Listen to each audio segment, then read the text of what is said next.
videos. I just realized I have Ancient Arts Yarns is in July. We have the Kimono Fair this weekend. I will not be at the Kimono Fair because it is on Sunday, and I am running the half marathon in Calgary. But we will have bags there, and it's at the Nikkei Cultural and Senior Centre. It's like you're done, right? 10 to 4. May 25th, 2025. 10 to 4, Nikkei Cultural Centre, Calgary. There we go. So yeah, so I won't be there, but the bags will be. So what we're focusing in on today is we're going to be doing the, we got a bunch of obi and kimono out here. Ooh, hello, Katie. We are not talking to ourselves. Anyway, as you can see, complete disaster right now. I'm just going to post the link to Instagram and then we'll actually get going. But I was like, okay, it's time to like get, well, okay. Mai, who has very generously offered to take some of my bags. I need to actually get them done so that we can get them to her. Let's do the link. So I'm going to cut out belt bags, but I am also going to prep the whole, like, we'll do a, we're going to also choose some for the traveler slings because I don't have any traveler slings right now. They all sold at Odafest, so yay!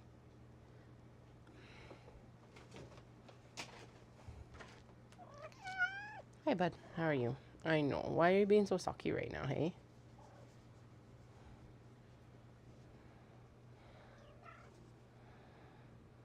You have little scabbies. What the heck?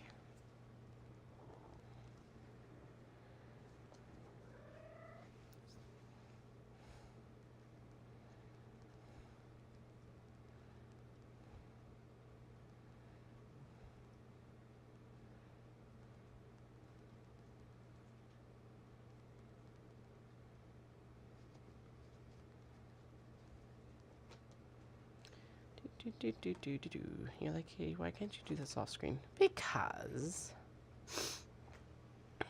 la la la la la location, location. It's up in the right corner, probably because I've just used it. Okay.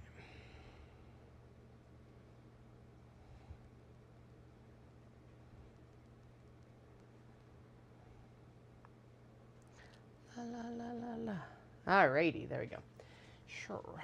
Let's get to one of the things we need to do is we need to finish prepping the acrylic pattern. I did just use the the paper pattern this past week because I didn't know how popular they were going to be. Turns out that they were very popular and I should have just prepped it from the beginning, but that's all right. I did go into my closet and select what I hope is some other good pieces here. The haughty as well, which we'll use for lining. So basically what we have to do is we need to cut, interface, and then cut again. We're just going to cut the general guidelines is what I do, because obi and kimono are extremely slippery. And so trying to work with them without the interfacing is just a hell of a time. So what I've been doing is I will interface it gently, so basically just a tack down as we get the interfacing onto it, and then we'll do the better cut down after that is complete. So yeah, all right, let's get right into it. I'm going to finish. I was like, I should do this off camera, and then I was like, yeah, there's no point in doing this off camera. So these are the flexible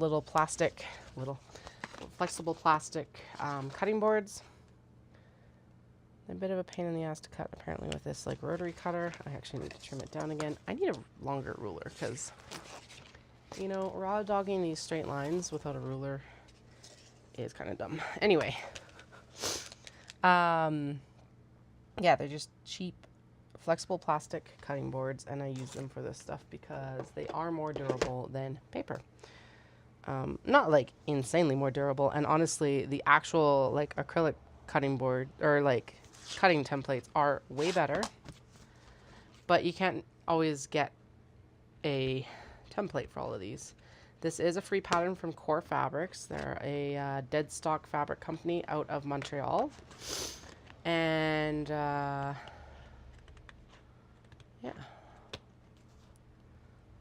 So, welcome back. Thank you to everyone who joined me at Odafest. Thank you to Marcia, who did so much work for me. She made sure that I stayed sane over the weekend. Odafest was glorious. I loved it. So I'm hoping that I get accepted back in for next year. But also a learning curve, because I'm used to going and doing the Fibre markets. And I forgot how okay. So to be fair, I have not attended Odafest as an attendee. This was my first time ever at Odafest at all. When I was previously in the anime world more, I wasn't able to attend because I was working, well, in university. So our work season began May long weekend. So there was no like ability to do it at that point. And then it just kind of, well, and then we got out and it didn't happen, and then COVID happened and kids and all the excuses. Anyway, first time attending. Very much appreciated it. The energy of the group was very good. Like, you guys brought the energy. All the attendees brought the energy. The staff was amazing. Yeah, I really don't have any negative feedback about it, and anything that I do have, I have already was very minimal and has already been put in on the feedback form. The main one being that Goro and Gun, which Odafest really doesn't have any sway over, was only open until 7 o'clock on Friday and Saturday. And it's like, well, the vendor like hall doesn't even close until 7. And I'm like, I'm not going to go drink, which is what they had like a special drink and everything like that. And I'm like, I'm not going to go drink in the middle of the day and then come back to my booth. Maybe I should have. Oh, but like, anyway, so I was like, if you can sway them to be open and a little bit later, I would have actually gone for dinner there. But see, minor, like, non-complaint, right? It's a cat problem. That's what it is. It's not everything that I like would say is like not perfect is a cat problem. So. But anyway, and I also forgot how intense so I have, fair enough, I have done Calgary Expo, not Odafest. And I forgot how intense con setups can be versus Fibre setups. So we're going to be definitely adapting some of the things that I saw.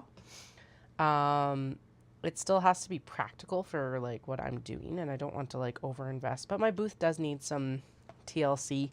It was looking a little careworn, I guess might be the best description, over the weekend. It is a Fibre setup, and that's fine too. But there's definitely some things that I picked up there that I'm like, oh yeah, we could do this for like Fibre events and stuff like that. It wouldn't take a lot of effort, so, or like it wouldn't take a lot of extra space in the truck and stuff. That's the bigger one. So, and some of it is stuff that I was already planning to do. I just have to execute it now instead of in 2 weeks before Knit City sort of thing. So, yay. Thank you to everyone who came out and bought a belt bag, since that was a new pattern. Actually ended up selling everything but 3. The like 3 neutral ones did not sell. Oh, 2 neutral ones and the that super bright green lime one, which I'm not surprised at that one. Someone is going to like, it's just going to call someone's name, and that's who's going to buy it, and it's going to be perfect. I get it. It's not for everyone, right? Sort of thing. So, like, but I came back and, like, sewed 5 on Friday night for Saturday, and thank fuck I did, because they all sold on Saturday. What? Do you need some maintenance? Percussive maintenance, yeah? All right, so that pattern is ready. I am going to tidy up a little bit, because otherwise we're not going to have enough room to cut on here. A lot of this does look like it's probably just straight into the scrap bin, so let's grab the scrap bin. I did attempt to tidy up on Monday. Honestly, actually, the desk behind you guys is tidier, thank fuck. So, like, basically, okay, never mind. I didn't tidy up. I redistributed the piles. so that I could actually see what was going on. I did vacuum under the desk, which is good. Right, I needed the, like, what am I doing? I need the obi, the like obi and kimono scraps bin, because it's like, I don't know. So that got notched out. So that's not really going to work. Sweet, okay. Mai just texted me back, so I will have to just answer her here in a couple minutes once I chat with Dallas. It's just another crazy week. I know I said that it was like, I get it, like, some like, sorry, keeping these ones because they're going to be good zipper pulls. Or zipper tabs for the wedge bags. I do still have the wedge bags to finish, so that actually works out for me for the weekend, because the majority of the work there is done. Hi, cat. Let me move these out from under you, because that's what I'm working with right now. That's a scrap for the actual scrap bin. Cotton linen blend bin. Okay. Yeah, stuff like that doesn't work. That could be zipper tabs. No. Yes. No. Anyway, the other part of this that was really cool is like, it was a brand new market for me, obviously. Like, some of these people have seen me at like Omatsuri and stuff like that, but like, I would say 99% of these people were new. So that was cool. Got to meet new people. Saw a lot of really amazing cosplays. I did not recognize, like, probably 3/4 or more of them were stuff that I was like, nope, I don't recognize that, or that.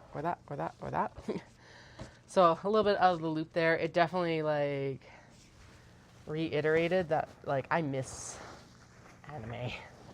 So it's time to, like, get that back into our rotation, I guess would be the best description. But, like, it was really good. And I just hope that I can do it next year. Bigger, well, not bigger, better.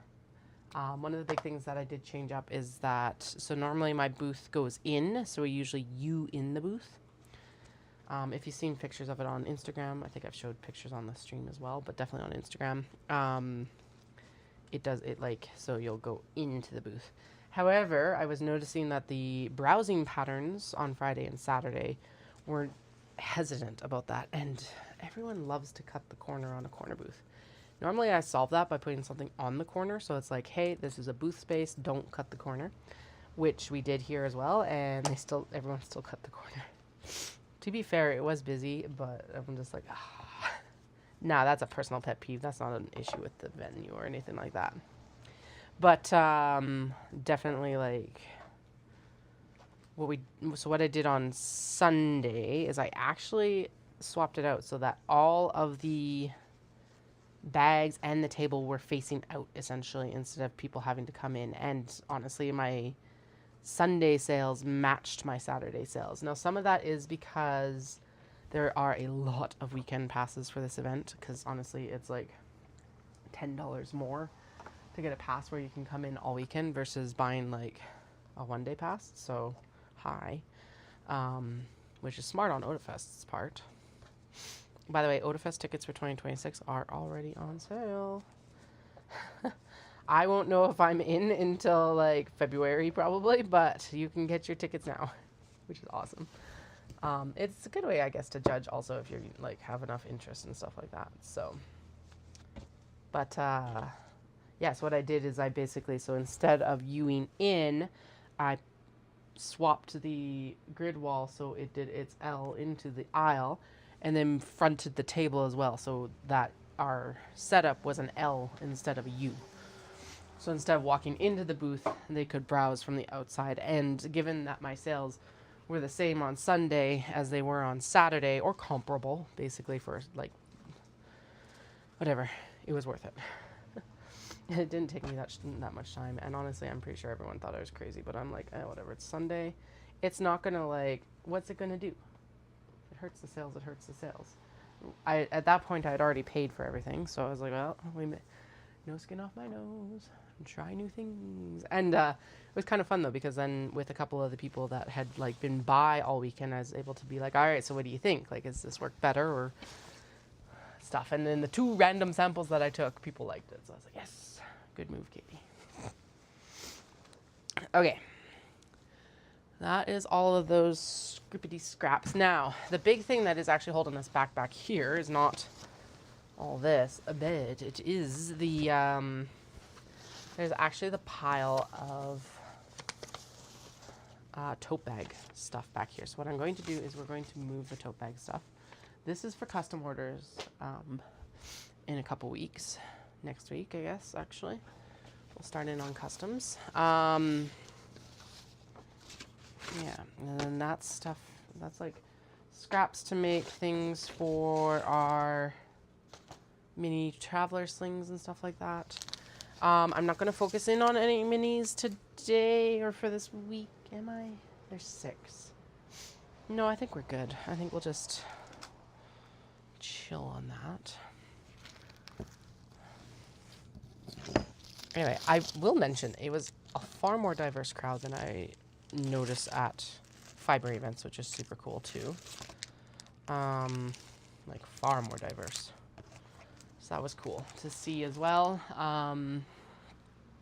Yeah, some like very different differences compared to, not big ones, but like definitely notable, I guess might be the best description.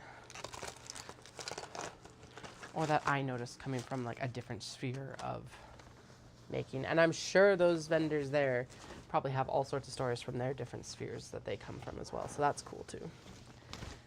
There was a toy maker right across from me. Atlantis. Oh. Fuck yeah, okay. Never mind. That's cool. It's a, so I'd cleared out some like boxes, but this, woo, is really shiny. It's a coin for the Atlantis space shuttle and flight 104, which I think was their last flight. Oh, space STS 135. I think that was their last flight, July 8th, 2011. Down at Kennedy Space Center, they have the Atlantis space shuttle there, and I asked some questions because, of course, like if one of the caretaker informer people there, people you can ask questions of, information people, whatever you want to call them, they're like standing like right there. Anyway, besides the point, ramble. Welcome back, we're rambling. Anyway, was asking them questions and they gave me the like, it's almost like a challenge coin, which is kind of cool. But they, why I was asking questions is that I wanted to check in because Calgary is set up was set up at that time to be one of the landing spots in, like, at the airport. And so my question was if they ever actually had to land at Calgary, because I don't think they ever did. But, like, it was kind of like the same as, like, I think, what is it, St. Edwards or something like that in California and stuff, like the alternate landing sites for the space shuttle. So asked them about that and just random questions. We had a good conversation, and then I got a challenge coin out of it, which was not the intention, but super cool. Anyway, so I just apparently stumbled across that. Okay, we need to finish some stuff after this. We need to finish some stuff anyway, but especially after this. And then what's this? It is a Nevada quarter. That's cool. From 2006. Oh, I saw my first King Charles coin the other day. That was jarring and cool. Mostly jarring. It's like looking through stuff, and yeah, it was like right there, and I'm like, oh, well, that's like I knew it was coming, but it was also like, oh, this is weird. Not like I have like any like real affinity maybe for the monarchy or anything like that, but like Queen Elizabeth had been the monarch for the whole time I'd been alive. So in fact now, and actually my last passport will be my last Queen passport in my lifetime, in like Her Majesty. And so will the kids actually. The kids actually got their passports just before she passed away, which, so we'll be making sure that we keep all of them because, that's really kind of cool. And yeah, speaking of which, I need to go, now that I'm out of Hell Month. It was an amazing month, but my God, it has like, it's just been nuts. Ooh, that would make it super cute. So now that we know that the OB belt bags are super popular, I need to go in and cut a bunch of regular fabric ones too. Not like there isn't enough to be doing, but you know. But the nice thing is June, so I've got a bunch of custom orders or like finish up stuff that I got to do for like this next 6 weeks. We've got 6 weeks until like, yes, I've got Kimono Fair this weekend, but that's like a little bit lower key kind of thing, which is nice. And then we've got 6 weeks until the next like show, which is Ancient Arts Yarn Stampede Pancake Breakfast, which we all know I love and adore. So there's that. And then okay, now we're into the actual fabrics we're going to be working with here in a few minutes. Way too long a jump rope. There's like, I'm just building a wall right here of like stuff to work with. It will get better once I get the OB off of it, but you know, it's there. I think these are too small to do anything with. Okay, now the other thing that's holding us up is all of the tote bag handles. So let's pull all the tote bag handles out. If if you're watching and you watch later and I'm like, where the fuck are all the tote bag handles? Just know that I put them over on the pile. And yes, that is capital P pile, the wall that's currently developing. I don't even know what you guys are supposed to be for right now. Yay. Probably nothing. Actually, they look like they might be like off, like not nothing, but they're just kind of like chilling here as offcuts sort of thing. And over the weekend, I also found a backpack pattern that I'm like like the look of. So that's exciting. I'll go in and that'll be some of the experimentation here in the next few weeks. So, and yes, I am moving in and out on the camera because the scrap bin is over there. Okay. I think this pile is mostly OB now. I need to snag some more denim. So what I'm going to do, and we need to pop the interfacing up because otherwise I don't have anything to interface with. Okay. Denim, interfacing, tidy this so that we can actually cut, like, i.e. shove everything over, because honestly that is the most effective way of doing it right now. This one's going to be a tray in a little bit. I need like a file system under here for some of these smaller pieces where it's like, we're not going to like necessarily work with it right now, but I do know what it's for. What do I do with like, webbing will go in the scrap bin, whatever. Okay, I should actually answer Mai here and see or look at her text and see.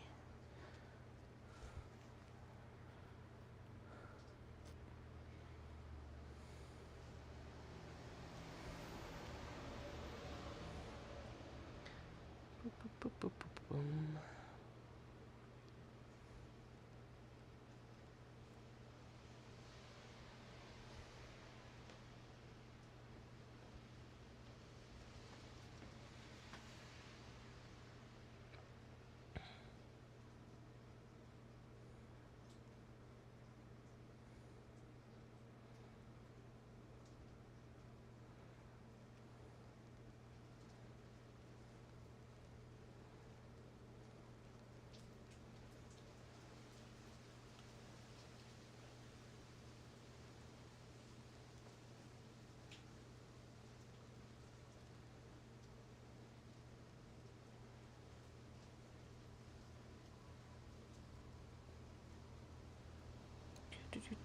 What about the Stampede Park?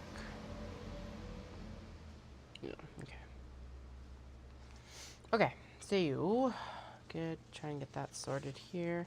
These are good. This is good for zipper pulls as well. This is still good. This has got like a little bit of interfacing on it. So we probably can do a flap out of that. And if I put more interfacing on the top here, we can get more out of it. Man, we have had so much rain the last few days. It's good. My God, have we needed it? But like, I hope our garden's not drowning. I definitely have not had to water it. Okay, these are all needle stashers. What they need is they need interfacing. but they also don't need to live on my desk or on the table right now. So let's get rid of them. That's all stuff and stuff. So if you're waiting for the sweary part of this podcast, it has not happened yet. I'm sure it will happen a little bit later. Like, I'm positive. All right. So yeah, so what we're thinking is like we'll do with the face out that I had at Otafest, I'll be able to do like a little shop front over top of the table, which would look really cute. I think that would work really well. And like just brainstorming other ideas, because like, my goodness. Again, yeah, it's like my booth is fine, but it does look a little bit careworn, especially once you start comparing it to this stuff. So I'm like, let's do some upgrades this year. I think it's time. And part of this is balancing it out as well, is that like those upgrades don't necessarily make you money. Might look nice, but it isn't necessarily the money maker. So like it's a balance between like looking good and not breaking the bank as well. But I'm sure we'll be able to figure something out. And Dallas is pretty handy too, so we'll be able to do something. I'm sure he can help. A lot of this, so much of this is so DIY. Now, if I do like a little cardboard cutout over top of the table, obviously, that'll be sent out somewhere. But like, it would look amazing. All right, so now we're into the OB. So I'm just gonna basically fold these up, and I'll pop okay, so the pattern's on the floor. I will move it in here in a moment so I don't like slip on it, because it is the plastic pattern now. Those are supposed to be pop-up trays, but they're OB pop-up trays and they don't have the interfacing on them yet. This is interfacing for bookmarks when we get back to bookmarks. So it's going to go on the cart where it resides. There we go. Oh, I'm going to grab the denim bin while I'm back here too, actually. I just remembered. I'm like, wait, dumb to come back here and not grab the denim bin. There's just stuff on top of it, so it's like, okay, where does that go? Right there's good enough. All right. They both look like they work. One's larger, one's smaller. Let's just grab the top one. Oh god. Okay. Heavy. Denim's so goddamn heavy. Okay. I was like, for sure thought that I would have enough denim for like years, and now I'm like, I might need to make a call out sooner rather than later. Okay, who's the next message from? Okay,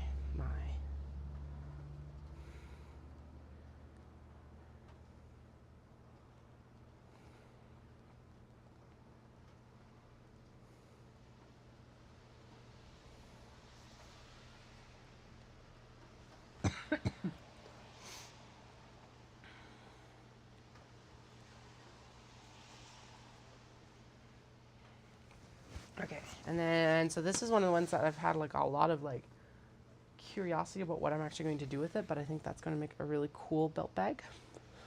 So that's where it's going to go for now. Actually, this pink one is not going to be a belt bag. This one eventually is. Actually, we're going to try the crescent on that one, I think. The crescent bag is a new pattern that I haven't done yet. I literally, oh, okay, that's why it's all free. Literally just printed it out the other day, but it has been on the list. It's like hopefully the orientation works, but it looks very much like the Sheena. So that's part of why I pulled a lot of these out, is that, again, we're in like no man's land sort of time where we can play around a little bit before we really have to crack down. I'm thinking this will make a really cool one, because like, oh fuck yeah, look at that. It does actually get the majority of that fan on the front here. Not perfect, but like good enough. We actually could do two, and they would both be different. Fuck, that looks so good. Yeah, there we go. There I am. And this is why I do these cutouts, is because then you get to like just lay it on top and see where it gets placed. This Segai-ha, I think, is too small. What happens if I let out the the seam. 1 second. Let's see down here. I think there is. Oh, there is. Because here's the thing: is it's a half-inch seam allowance, so it's like it doesn't matter if it's patterned on the sides or not, as long as it's it's wide enough. Fuck yeah! And then we'll use the back of this one for the belt, like for the interior instead of obi, which is always nice to be able to do as well. Because or instead of use that instead of kimono for the interior, which is what I like to do if I can, when I can. What is this? Woodline Whimsy Cowl Kit. Oh, it's a sign. Okay. Bye sign. I like have too much going on over here too. I was also stocking Natsumi's page, and she's got some fucking adorable things, so I'll probably end up coming home with some stuff from our trip next year. So I think I have Dallas convinced that if I continue to crush the halves and stuff this year, I told him I want to try instead try for Kyoto in Kyoto Marathon in 2027 instead of 2028. So basically we would just go back to Japan. Oh no. Like back-to-back trips. And because I'm already planning to go for a trip in November, basically I would just push that out instead of going in the fall because, oh, there's 3 months difference. Whoop-de-doo sort of thing. Okay, so that's a kimono that I pulled. This one is actually from a Japanese Canadian that lives here, or she is Japanese.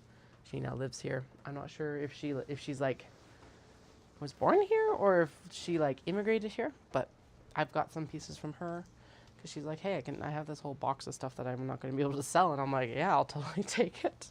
Why not? Another one where we will attempt. I'm gonna see if this has got like it's a tirimen texture. Actually, you know what? We should just make this into small wedge bags. I think that's what it was actually cut for. And I would just use the interfacing that's in here already. Fuck it. Let's just do easy. Actually, yeah, and I could actually do it where we do the 2 zips. Okay, that's what we'll do with this. This is the last pieces of this, so that's why it's like a little bit of hesitation. I'm going to move that to the side for now, though, because this is more kimono that needs interfacing. That's why it's so slinky. This is one we haven't cut into because it's really patterned, but I'm thinking that the belt bag is a very good option for it. Again, let's just see how much pattern it actually gets. Yeah, we'll be able to justify it to this side. Yeah, I think that'll work. Yeah. And then I don't know. Do you know what? We'll use that for the interior because then it matches. But we will just use the silver for the top. Otherwise, the orange will overtake that color. And reminder, the time on these is the prep, not the actual sewing. The sewing actually goes extremely fast. It's ridiculous. Yes, and then these guys. Fuck yeah, so we'll go over top of this fan here. So I think what we'll do is we'll justify it. Fan side for one, and then this like chrysanthemum floral pattern for a different one. Yeah, so we'll make 2 of those as well. Use the pink for the flap on top so it's a little bit more neutral. Yeah, like that's ever going to be neutral. But like framing. That's what we're going to start calling it. We will use it as a framing device. And then we're obviously going to cut this one because it is both gender neutral but also flashy.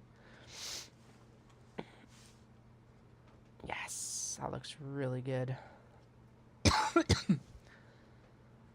Oh my god, one of the best customers I had all weekend is someone who was experimenting with wearing skirts and stuff for the first time and coming to realization that high skirts don't have a lot of pockets. And as a longtime skirt wearer, I know this.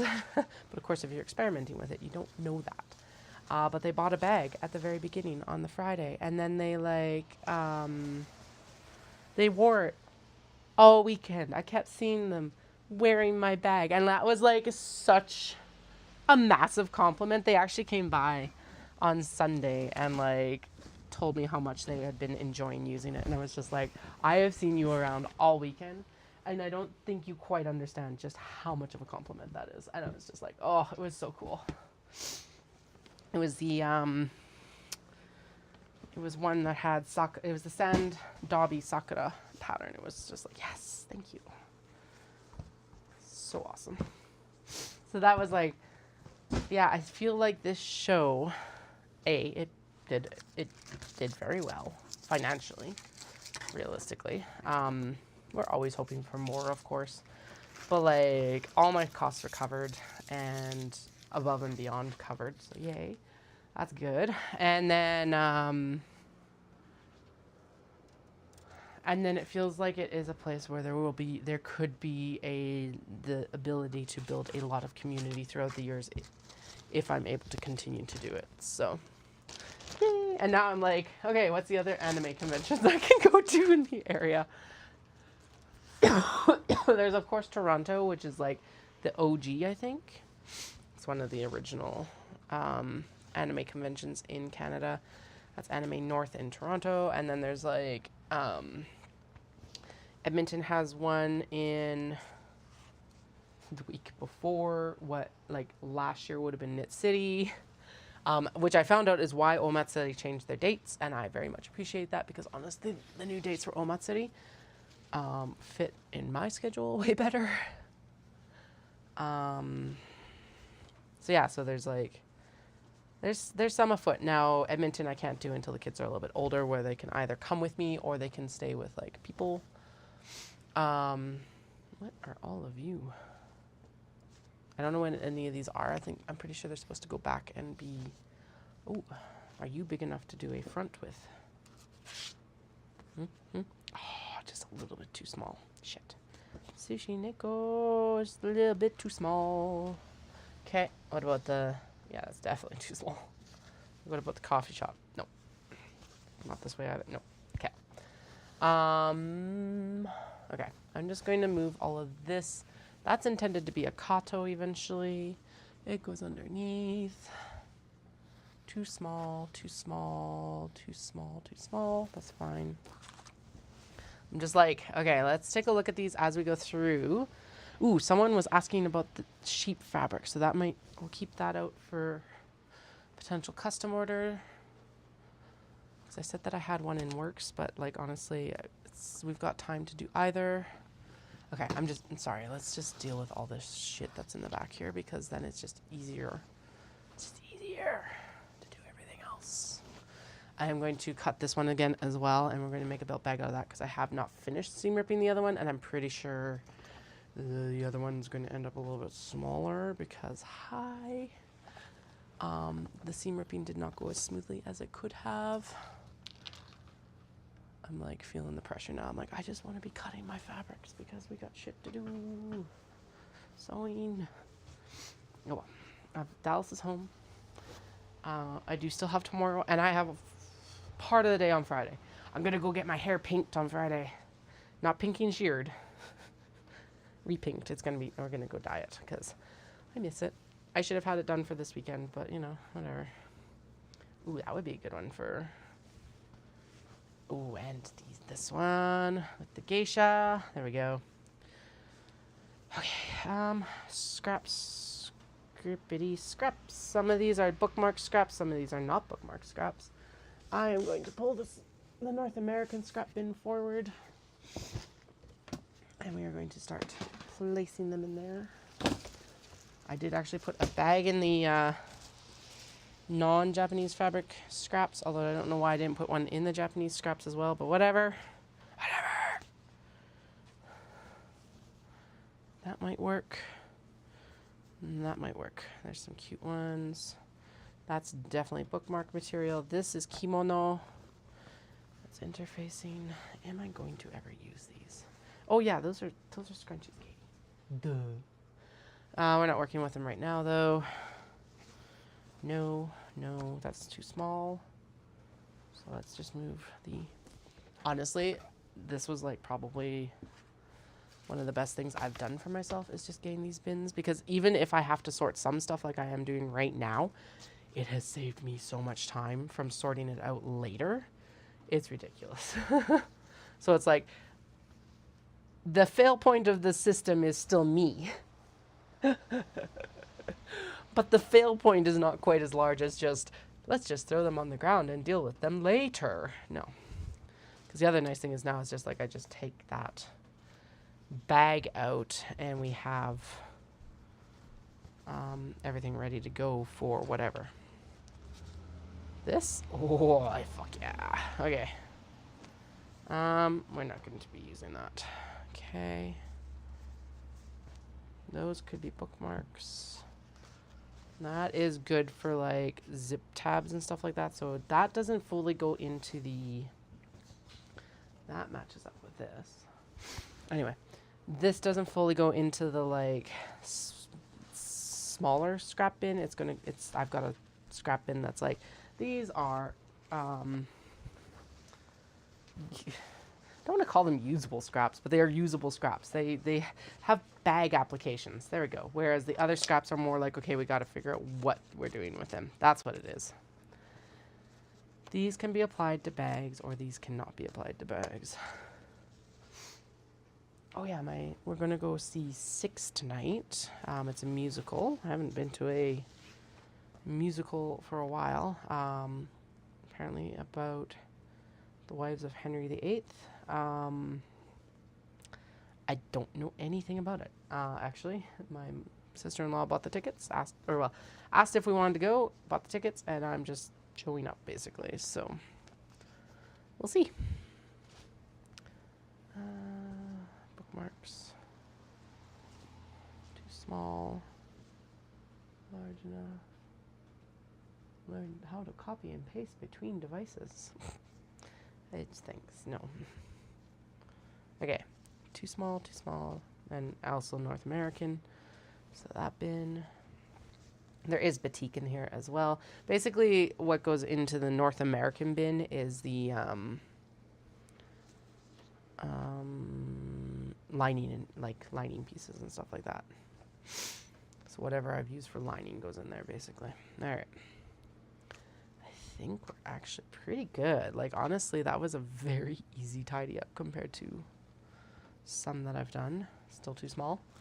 It's still too small. Oh, wait. Is it? Or did we luck out? Oh, we lucked out. There's a piece of sushi neko. Okay, so sushi neko definitely needs to be done. These are all like, nah, whatever, get rid of them, Katie. Am I going to use them? No. And the plans that I have afoot for...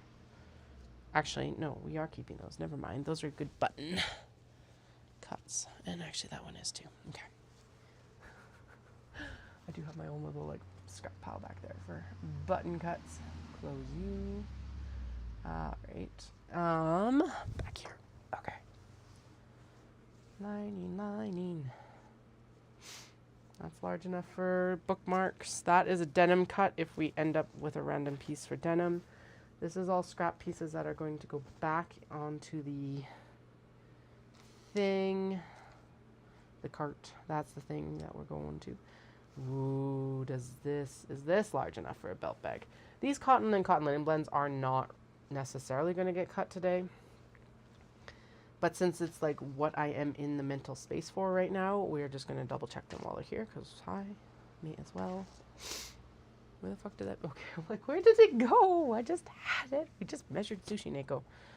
Yeah, and then for this one, what I would do, because we don't have more of this fabric, I will cut a piece of denim for the top. Am I crazy? Yes. Is that the reason why? Maybe. Actually, maybe. Ugh, leather. Excuse me. This whole, like, this does not bode well for Sunday, for the run. It's like, yay. Hopefully we are recovered. Dogs. Yep. Okay, sweet. All right, and then those are going to the back. That goes down here and down here. And that goes to the back, and that goes to the buttons. This interfacing is no longer useful for this project, so it goes into the back here. And then there's some cuts there, and I don't know what they are. I think they're Kato. But whatever. Oh, never mind. So there is, okay, this pile of interfacing is no longer useful for this project. This is the fusible fleece that was extremely hard to track down. It's Pellon and it's like sold out at a bunch of places. Although thinking about it, it's made in the US. I'm wondering if there's been supply issues because of the everything. Probably. Didn't think of that part of it. Or if they're like reformulating it or something based on like, it's made in the US. I wonder if it's getting reformulated a bit. Because like, so maybe not supply issues to Canada, but supply issues to the States. Impacting their like ability to get stuff to manufacture it. Which is completely possible too. Because here's the thing, it's a whole cascade, right? So who knows? I don't know. Complete speculation. But I couldn't like, yeah, it was hard to track down fusible fleece this time. So who knows? All right. We nearly have a nice clear cutting table again. Woohoo. Flynn's like, you've taken away all my piles, Mom. Mom, my piles. I'll lift you over the laundry basket.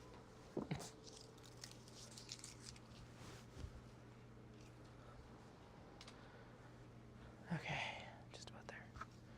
There's a bunch of like offcuts down here that just need to go away. Dun dun dun dun dun. Dun dun dun dun dun dun dun. Okay. And that is, oh yeah, that's a big pile of Kato, so it can get moved because it doesn't need to live there right now. Its location is somewhere else. Your spot to be is not here. Okay, let's just lift this big old pile, and it's going to go on the wall that is formed. If anything moves in that wall, everything will come crashing down. So if you hear me swearing vehemently, that's because that's what happened. Is it going to happen soon? I don't know. Probably. It'll probably happen at some point in this production schedule, whatever the hell we are in right now. Okay. Random pieces of canvas that'll get used later. Good enough, good enough. Good enough, good enough. I had like yogurt and berries for lunch and I'm getting hungry, which is annoying because many reasons. Okay, termination date for that's done. Okay, do we have space now? Good enough, good enough. We're gonna go, that's the theme of every tidy up is good enough, right? So. Except that, well, obviously, well, okay. What's going to happen now is everything's just going to get shoved, basically. Okay. Now, scrap bins out of the way, because they are definitely in the way right now. They're, like, framing me and squeezing me in. Hey, they're still on camera. Yay for wide view. Pens. This is my favorite pen. Favorite style of pen. It is actually branded to Kansai Gaidai. It's from Japan. It's the Pilot OPT Opt. And it's just like, it writes so smooth. It's got the little clicky. It's got a little like clasp. Hands down my favorite pen. Okay, I know I said that it was good enough, but no, it's not quite good enough right now. Okay. Bloop, bloop. Should have moved my garbage can closer as well, but oh well. Okay. Now we'll just kind of shoop-a-doo. Shoop-a-doo. We got more room on here than we did the other day, so, and we worked with that decently well. Oh, that's connected. I'm like, this business card. But it's connected. And also, all of my nails have broken off from that, well, all the nails that were impacted by hand, foot, and mouth, from what I can tell. I'm assuming that's what it was, but they've all broken off, and now they're like, they're not grasping properly right now, because there's no nail. Like, damn it. Give me my nails. 50th anniversary of the Stampede Ranch. Oh, cool. We need to start a pin board. Just random shit like that because it is cool, but it needs a home. Don't want to get rid of it, but it needs a home. Okay. I'm giving up. There's like some scraps that I'm just like, no, we're just gonna throw you down there and we will deal with you later. Excuse me. Okay, is this big enough? Yeah, so that scrap is both too small for a lot of stuff, but also large enough to actually make the little snap flap for the mini traveler slings. So, yay. This one is not. That's just garbage. Sweet. Ugh. Sorry. Disgusting. Disgusting. Okay. Good enough. Good enough. Because the most, oh god, yeah, okay. Never mind. We will move all of these off because these are all measuring devices we don't need right now. They can go up into the actual, like, measuring device rack. My god, look at me being organized. Although I'm going to just chuck the 6-inch ruler onto the chair because we will need that later. We've got some pattern weights. We've got a loose webbing that we don't need right now. Signage, old stuff. A pile of things that I don't know what they're for, but whatever, we're going to just ignore them because we should get cutting. Obi. Recycling, and actually, honestly, I'm going to recycle the needle stasher one and the sign. Needle stasher cut is like pretty beaten up, so well, just not worry about that. That was the wrong bin. Oh well, whatever. Okay. Pretty sure no one's going to be too worried if some canvas sneaks into the Japanese fabric bin. Shakes fist at sky. Okay. I really only have 3. Oh, I have 4 pattern weights right now. It's time to go get some more washers. Because I don't know where the rest of them are right now. Are we surprised? I'm not surprised. I don't think you guys should be surprised either. If you've been watching for a while, if you are surprised, well, welcome. I guess. Alright, are those big enough? No, they're not. I don't even know what those are big enough for. We're going to throw them in the bin. Oh. The silver stuff is in the wrong bin. Whatever. Little tray. Snip scissors. X-Acto knife does not need to be here, but the chalk pen and the erase markers are. We don't need both of the rotary cutters, so they can swoop over here again. Swoop over here. There we go. Alright, I think we got a pretty good selection of everything. Oh, interfacing needs to go up before I even start. Yeah, you just chill there for now then. This piece of fabric, that's recycling. Alrighty.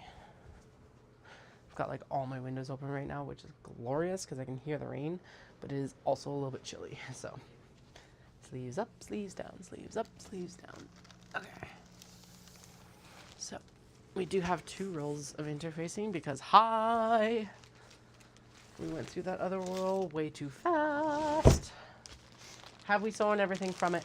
No, but honestly, we did get a good chunk of it done at least. So, the goals for this month, and when I'm saying this month, I'm meaning like the next 6 weeks or whatever. What is the date? The 21st. So, I guess what I'm talking about is like from now until Stampede. From now till Stampede, we will be working on like messing around with the new stuff. Okay, good. That is the medium weight one. Oh, if you've been watching for a while, you know that there has been a whole debacle about those. It's ridiculous, but all right. Anyway, yeah, when I'm talking about like the next month, I mean like up until Stampede Pancake Breakfast, which is, I keep saying 6 weeks, but I think it's closer to 7 right now, so that's pretty good. Got lots of time. And that'll be working on shit like new products and wrapping up on the stuff that we didn't get done for Dawson because I overcommitted. Surprise! Okay, to be fair to myself for that one at least, we got super sick a couple times times during that process. So, especially with the hand, foot, and mouth. So like hand, foot, and mouth just pushed production out completely. Okay. I think we should definitely do some of these cotton linen blends because why not? And then we'll match them up with, actually we probably can use some of the scraps and stuff like that. I wonder, this needs like a vacuum, so give me a second. I have a little desk vacuum that I'm feeling grit, so let's get that cleaned up so I stop like getting icked out.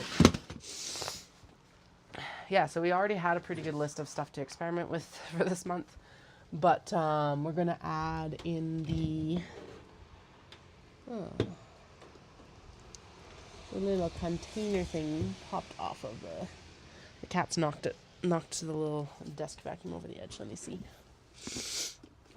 It's the little like container that it vacuums into is right there. Haha, success. Ow. Bump my head on the desk, of course. Yeah, anyway, we already had a pretty good list of stuff.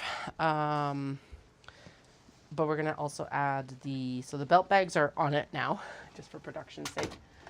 But we also need to add on a backpack pattern that I found that is really good. It's actually by a Canadian designer, which is also super cool. Hammer Stitch Designs. It's the Wabana backpack. It's a combo of wax canvas with, it's supposed to be cotton linen blends, but we all know that I break those rules constantly. So I'm going to do cotton and cotton linen blends on the exterior and obi on the exterior, all in separate bags. Oh, this thing is just falling apart now. Okay. But, yeah, so we'll do that as well, or at least we'll try out one and see. It does require new hardware and new webbing, so those are a couple investments that I'll make. And I gotta go find some, well, I've got wax canvas here already, so that's not a big deal. But I do want to go find some, like, or at least I want to go see what other wax canvas suppliers in Calgary have, or if I'm like having to order it online, or what I need to do to make this successful. So the supplier that I get all my regular canvas from also has it, but we'll see. Okay.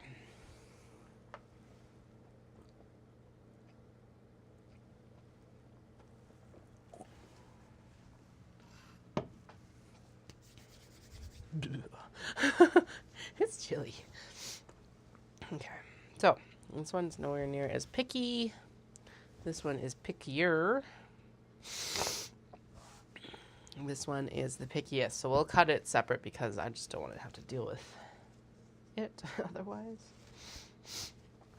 I think the majority of these, for these ones, since there's very little of them left, we'll just do, actually that one, the Sushi Nico could go on top of that one, that would work fine. We'll just do denim as the top flap, just because there isn't enough fabric to do the flaps from a lot of these cuts. And now that we're not just like tidying up my absolute disaster of a cutting table, let's zoom you in so you know what the fuck I'm talking about. There we go. Hi. And that's, it's a decent color balance. Okay, picky. I don't even actually know if those fit. 1 second. It does not, because I'm not going to put that much selvage into it. These might be, yeah, those are all both destined for eyeglass cases, I think. Glasses cases. Okay. And then the exception to that flap thing being the geisha one, because there's quite a bit of it left. But yeah, that's going to make a gorgeous belt bag. Sweet. And then this one as well.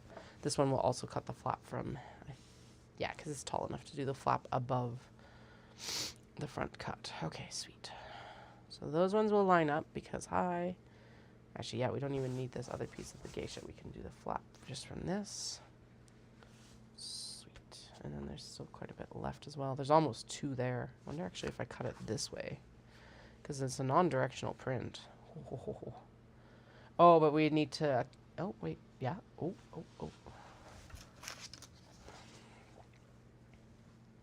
Because there's, we can get 2, almost. Okay, 1 second.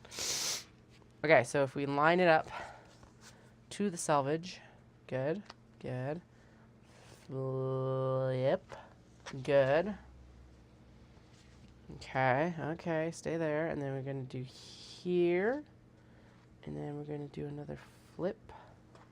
Fuck yeah, we can get 2. Okay, so we'll only cut 1 for now, but both of those can get 2, technically. Or just cut 2 and deal with it later. Something. I don't know. Okay, anyway, let's go back to the ones that need the most TLC. Yeah, this is what I mean. There's like grit on these. That's annoying. Ugh. Okay. Sorry. Sniffles still. Then that is actually that is not the right side up. I'm glad I caught that.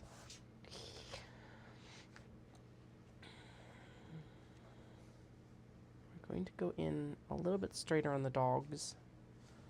Hopefully. There we go. So we get the pair and we get, oh yeah, that's going to look good. Excuse me.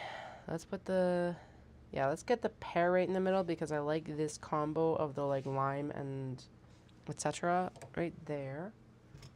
And then what seems to work the best, or at least it did with the obi, is to go in and trace it and cut it mostly with scissors, which means I need my shears. And yes, these are curved zippers, so that does mean that I pin. I hate it. Pins are the bane of my existence. Although I did actually sew just the very tip of my finger the other day. Terrifying. Yay. Like my worst nightmare, sort of terrifying, is like sewing through my finger with my sewing machine. But we will attempt not to do that again today. Hopefully, maybe. Oh wait, can I get the flap out of this fabric as well, maybe? Oh, 1 second. Because realistically, this can shimmy. Okay. Well, the weights are being effective. It's already been marked, so let's shimmy it down. Can I get the flap? No. Okay, we're not going to push it. We're going to line it up here better, and then we'll just cut the dogs better. Well, someone was asking for poodles the other day, and I just realized that this fabric does actually have a poodle on it. Damn it. Oh well. I will keep my eye out for poodles. It has been harder to find cute dog fabrics in Japan than cute cat fabrics. There has been a little bit of shift with that recently, but not as much. There's still not as much cute dog fabric. It's a lot of this like very realistic stuff, which there's nothing wrong with, but it's definitely not as cute as the cat fabrics. We're just going to go straight into the scrap bin with those pieces. Actually, what am I talking about? I can probably cut the flap from this one that we just took off, so... Or, yeah, that we just... Anyway. Brains. We're still in recovery mode from Odafest. That's what... And April. Definitely April. We're totally going to blame April. Not the fact that... Yeah. Again, cat problems, because I totally do it to myself, and it is fine. But, you know... Okay, we could get the Border Collie and the Corgi and the Spaniel. And there's a Husky that would end up right in the middle. Or we could do the other line of dogs. No, I like the Border Collie. There we go. Used to have a Border Collie, actually. Not a good dog to have if you... It's a working dog. And we did not have a working space for this dog, so poor pup. This was when I was a child, so it was definitely my parents' decision to get this dog, but we should have never had it.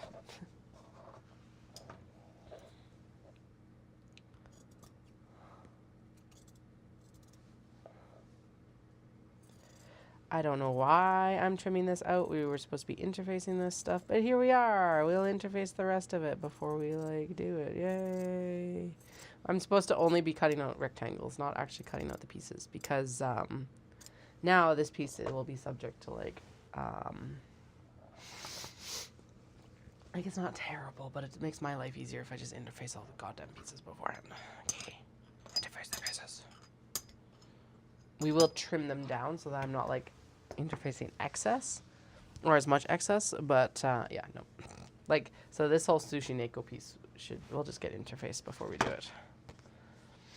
And then bunnies, we'll start there, and then we'll also do the flap from this as well because hi, why not?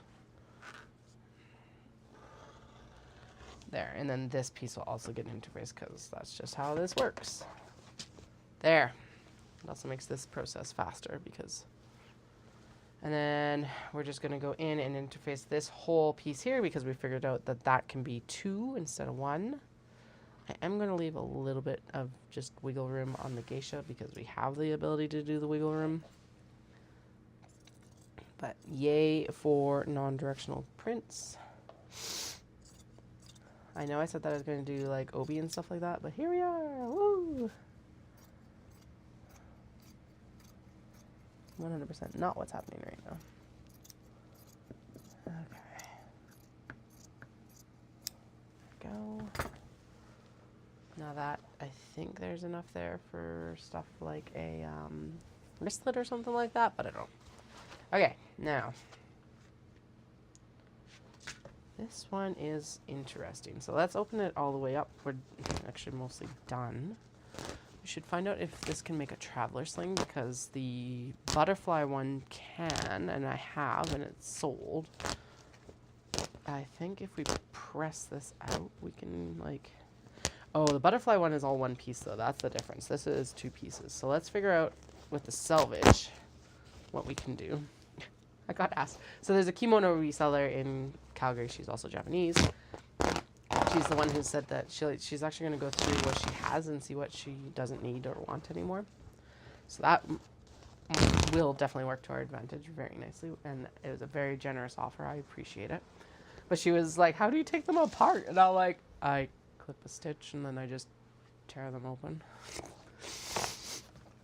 I have, and I did preface this with, I have seen other people do it much nicer than I do, but that's just how I do it because efficiency. Anyway.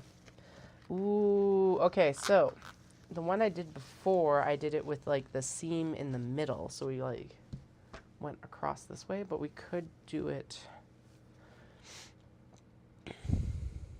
Traveler sling, traveler sling, traveler sling, too. Traveler sling, traveler sling, traveler sling, too. Okay, because what we would need, so out for the traveler sling, we would need the bottom. What is that? Lower front. Wait, I've got 2. Okay. Oh, right, because we had to cut another because I thought I had lost it. Okay, strap connector, lower and upper fronts is really what we need. Because this piece down here can be anything it needs to be. Because we do have that nice gold, warm gold still in the back. That would work too. So in this case, this does not fit. Would it fit if we open it up? Oh, it would fit if we open it up. Oh, that would look cool because it would, so it will slant a little bit. But that would look really fucking cool. Okay. Because the other way we would do it is we would do it this way, which it also works as well, and that would be also really cool.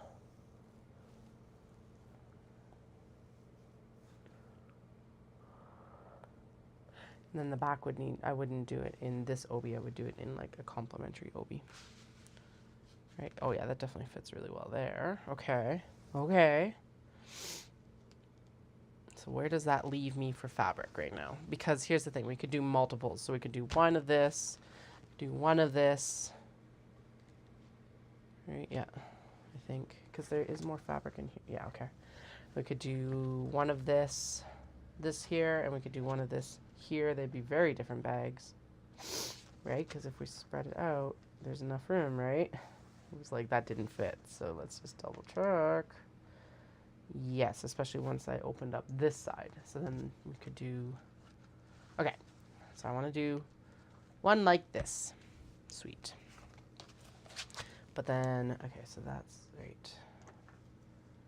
That goes to right here. So yeah, because I want one like that. I want one here. Okay, so that goes to here.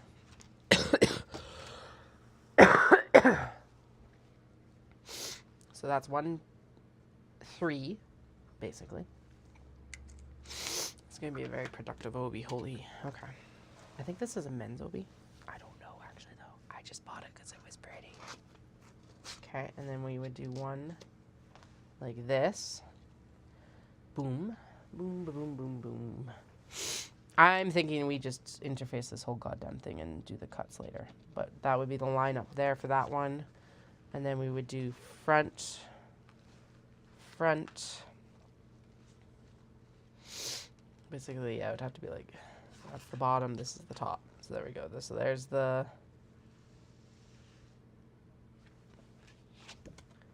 it's bigger on this end. Good, like that, like that. Okay, and it goes all the way down here. And then you could do the strap connector for at least one of them. Where'd the strap connector go? It could go like, just make sure that we can actually get it in here and here. And then we'd have a little bit extra, but we can make like trays or something out of that. Okay, interface the whole thing. Boom. Interface the whole thing.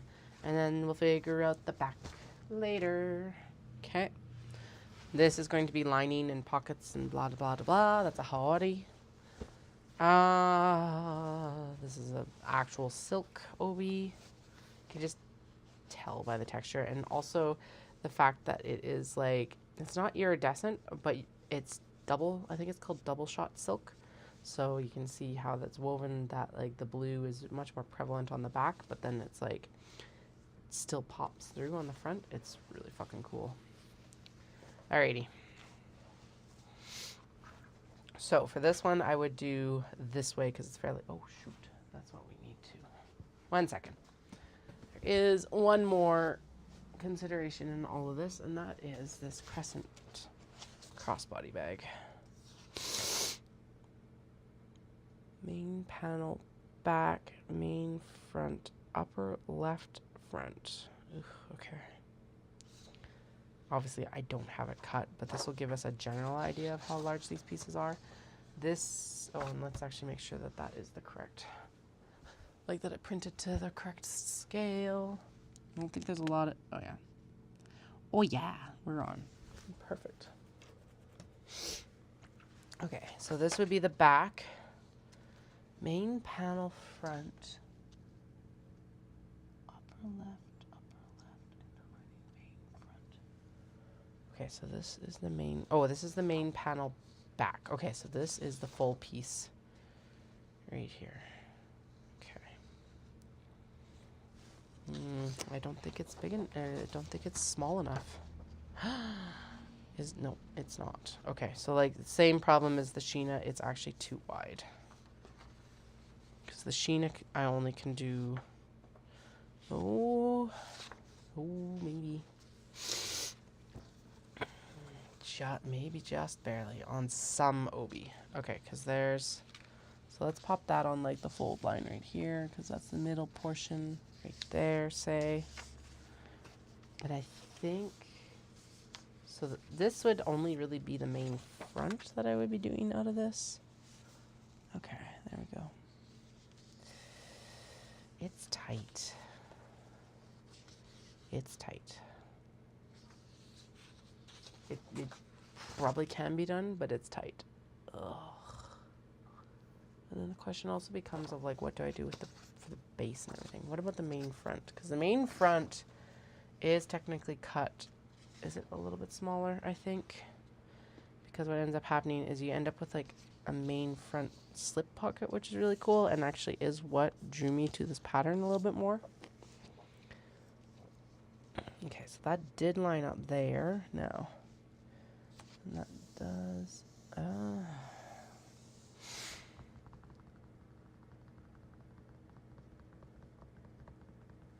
Let me grab one where it would... Yeah, we're not using this for a belt bag anyway, but it is a consideration for what we're going forward with. 1 second. That's vases. We're not doing vases. Yeah, that's the one I'm thinking of. By the way, if you have watched the "This is what we're upcycling these obi and haori into" video, that's no longer accurate at all. Those plans are long gone. Anyway, this one's cool. It's like a 70s kind of abstract style. Okay. So I want to see is because this is the one where it's like it doesn't it will work this way, but it works better this way. That was a very dramatic waving, but anyway, you get the point. All right, let's line this up with the midline. So most obi are a very standardized width, but I find that sometimes they're not. So, you know, it's just better to check against each individual obi because, yeah, like, look at that. That is too perfect of a pattern if it does work. Okay, so there's our lines. Fuck yeah, it does work. Shit, okay. Or at least if I can shimmy it this way off the fold to make it work, I think, because there's still obi under there. Yeah, and there's still obi under there, and these are obviously not aligned perfectly either. They're damn close, but excuse me. Right. And that is obi still there. That is still obi over there. Okay. All right, so this will work in some cases better than the Sheena. Everything? No. Most of it? Yes. Welcome to the whole... Welcome to the live stream. Here we are. So most of the gussets I would probably end up cutting out of the obi and then interfacing quite well. In this case, I might interface it with a piece of like canvas actually, but anyway, it might work on this one as well. That does, why I'm concerned about this right now when I'm like cutting belt bags is that there's only a limited amount of material. I'm almost out of this obi. And so it's like just making sure that I'm making what's going to serve the fabric the best, I guess. Might be the best description of it. So anyway, do we want to do belt bag out of this? I feel like this maybe should go into... The Sheena cut would look really good in this. I wonder if the crescent is crescent or Sheena is easier to make. What I should do with the Sheena, and even that one, is just size it down like 10%. Fuck, that's what I should have done. I can still do it. Because I think the next size up is actually a large. So the one that we just tested is a regular. Yeah, and then there is a large as well. But I think maybe we should, maybe what I'll do is like size the pattern down 10%. So like to 90 versus 10. And then it would for sure fit across like pretty much any obi that we're going to work with. Yeah, I'm going to do that before I even cut that out. I will, this is not a waste. It's annoying. It's not a waste. Actually, I'm going to do that right now. Because then it's just done. Do I have it? La la la la la la la. There it is. Okay. Print. It's 10 pages. Jesus. Scale.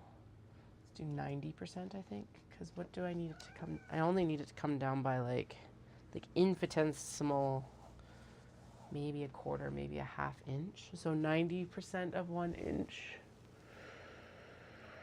90% of 25 millimeters is 18, 22.5. So it brings it down a centimeter. Really that much? 22.5. No, it brings it down 2.5, like 2.5 millimeters. How much is 2.5 millimeters? I have a dual purpose ruler over here. And yes, I know I'm supposed to be cutting belt bag. Shh, we're going to ignore it for a moment. Okay, so what did I say? 2.5, right? Because 10% of 25 is, yeah, okay. Yeah, Katie, you got it.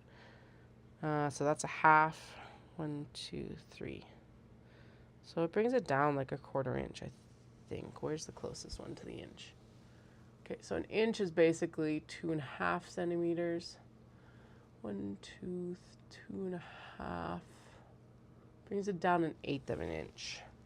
All around, like every section. So that means that overall it should be brought down a 1/4 inch on all sides. So we actually probably want it at 80%.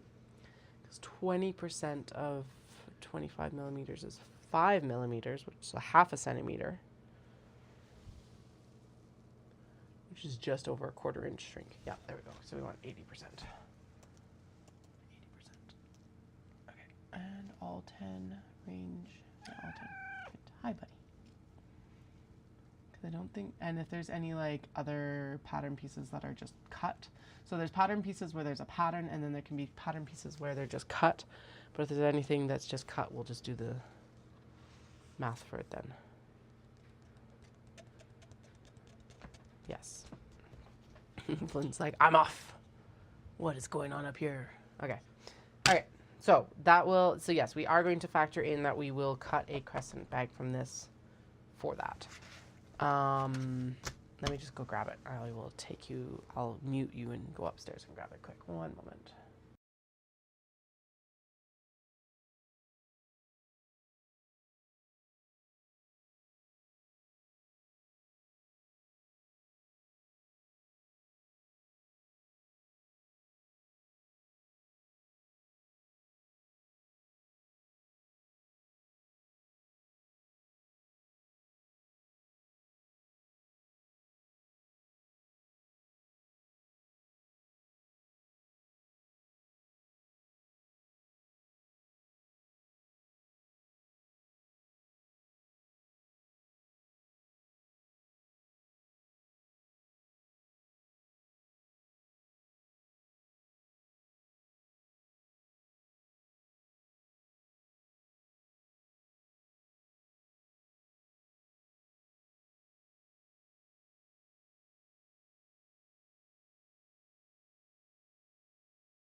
All right. They also gave me an opportunity to have a crunchy snack. Anyway, yeah, that's better. So the 90% is the one that we want.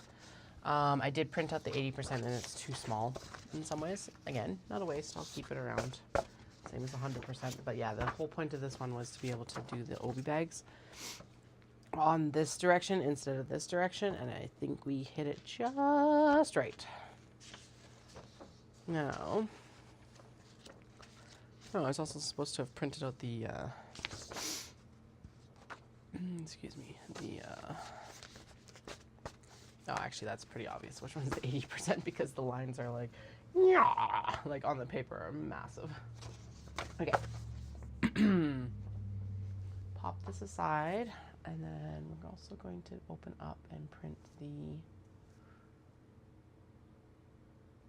2 templates that we need for the drawstring, the backpack.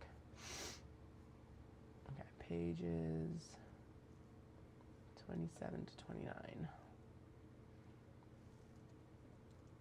28. We don't need 29 because it's not a template. It's just a like.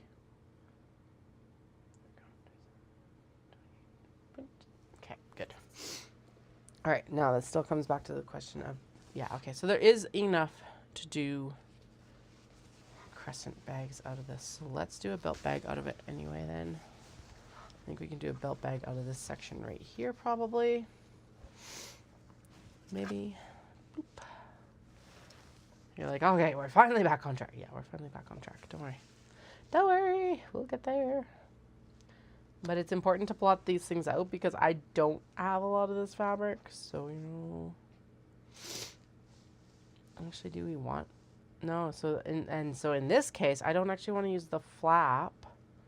Because, like, yeah, you get some of it, but it's all kind of blocked. So we're going to actually use the upper right here for this instead. And then this is what I mean by we are just cutting down rectangles, and then we'll deal with the rest. We'll deal with the fussy cutting later. Oh, excuse me. Oh, my nose. I don't know what's up anymore. It's like, okay. Let's get this one this way. Now this one does still have interfacing in it, so it is a little bit stiffer right now. We'll just ignore that for now. We're gonna pop the. Now, do we want to do flat from the obi, or do we want to do flat from that maybe there? These make amazing pressing claws. That's actually what I keep them for. But in general, I've actually thrown most of them out. I used to work with the interfacing on the interior, but honestly, it doesn't work for the bag making very well. So it is the one portion that I do throw out. And honestly, if the obi is really badly stained or smells really bad, this is what's going to like keep all of that. So I have also discovered that if I take it out, I can get far more obi and kimono into my luggage allowance. So we're going to be removing a good portion of them when we're in Japan. I think we should do the upper from this as well because hi, gorgeous. Gorgeous. Okay. Yep. And then I think we should also do another, because I think we've had the traveler sling from this before, but I think we should do another traveler sling with the back as the thing. Am I cutting those right now? No, but we are going to keep it out, same as the red and blue. Yeah, that's what we're going to do. We're going to keep it out, and I'll cut it later. This one, now is this one that, like, we decided that it's going to be a traveler pouch, but I just didn't cut it yet? Does it matter? I don't think it matters. There's a lot of fabric. So in this case, this is another pattern where directionality really matters, and it's going to look far better with a, oh yeah, this one was like, I don't think I made a decision because it's like, I don't think the pattern pieces were large enough to like it's too large a pattern versus pattern pieces. I almost should take these pattern pieces to Japan, lay them over top of the obi as I'm shopping.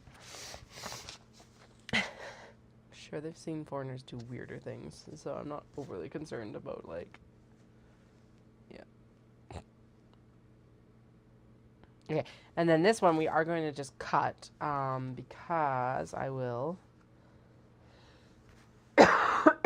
use the orange on the back here for the lining as well, and then we'll do the rest from like the orange lining too, because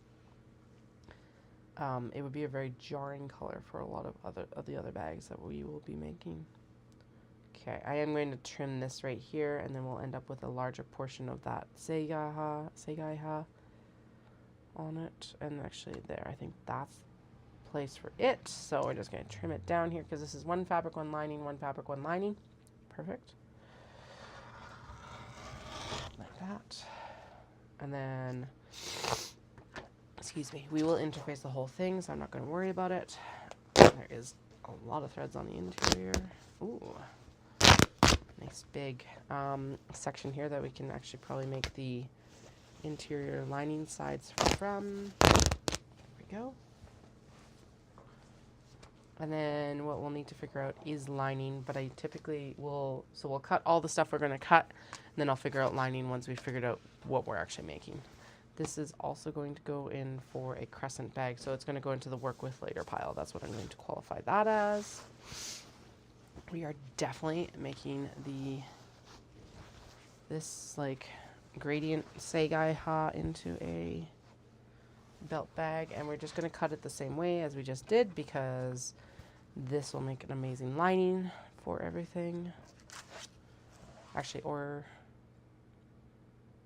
there's pinks that actually work really well for it. One second. Like there's other obi that we've used before for this that looked really good too, so let's actually track it down maybe.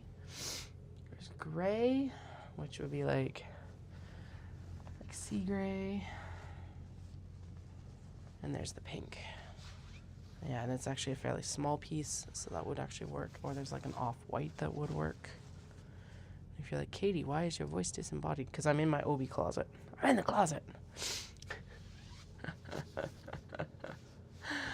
Oh dear. Okay, let's get those pieces. Because I have a general idea of what these are mostly going to probably get lined in. Oh, we've got a shit ton over there. Never mind. But yeah, like this gray would actually look really good, although it's not going to be big enough for everything. Those are... That would work in general. Yeah, and see, this is quite a bit smaller than them, which is weird. So that would work for those two pieces. And then we need side 1, 2. Okay. And then the back could come out of the back piece, actually. Okay, so I'm going to pop that there because we already know we're going to use it now. And then we do need a piece of, like, fabric here. And then if we are doing it like this... Yeah, that does take up... It does take up more, but that's okay. Is there more down here? Well, there's quite a bit of an overlap down here. I don't want to use this because of the cording down here.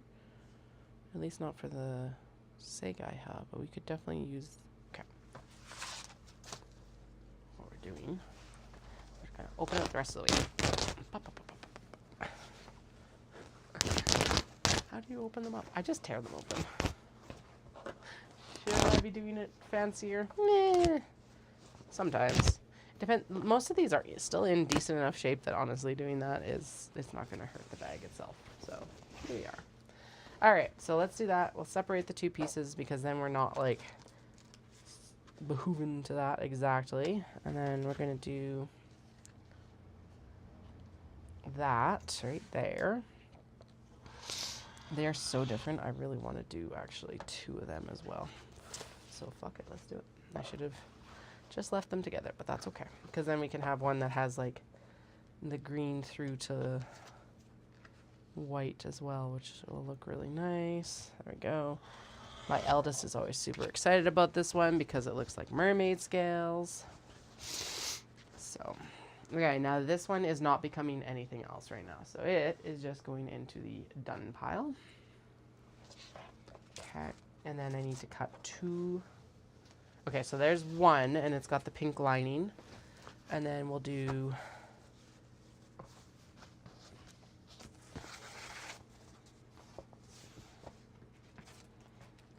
2. plus the side pieces. Boom, boom. You know what, let's just interface that anyway, because honestly, then it's interfaced, and when I need interfaced pieces, I can just go wee into the stash. There we go. Okay. So that's the majority of them, and then the back of both of them will be this piece. Okay, that works for me. I hope it works for y'all. You don't really have, well, you could make screaming comments in the chat, I guess, but really, are you? Probably not. Okay. Wonder if I can do it so that it's like this, and then this is snugged up. Let's see.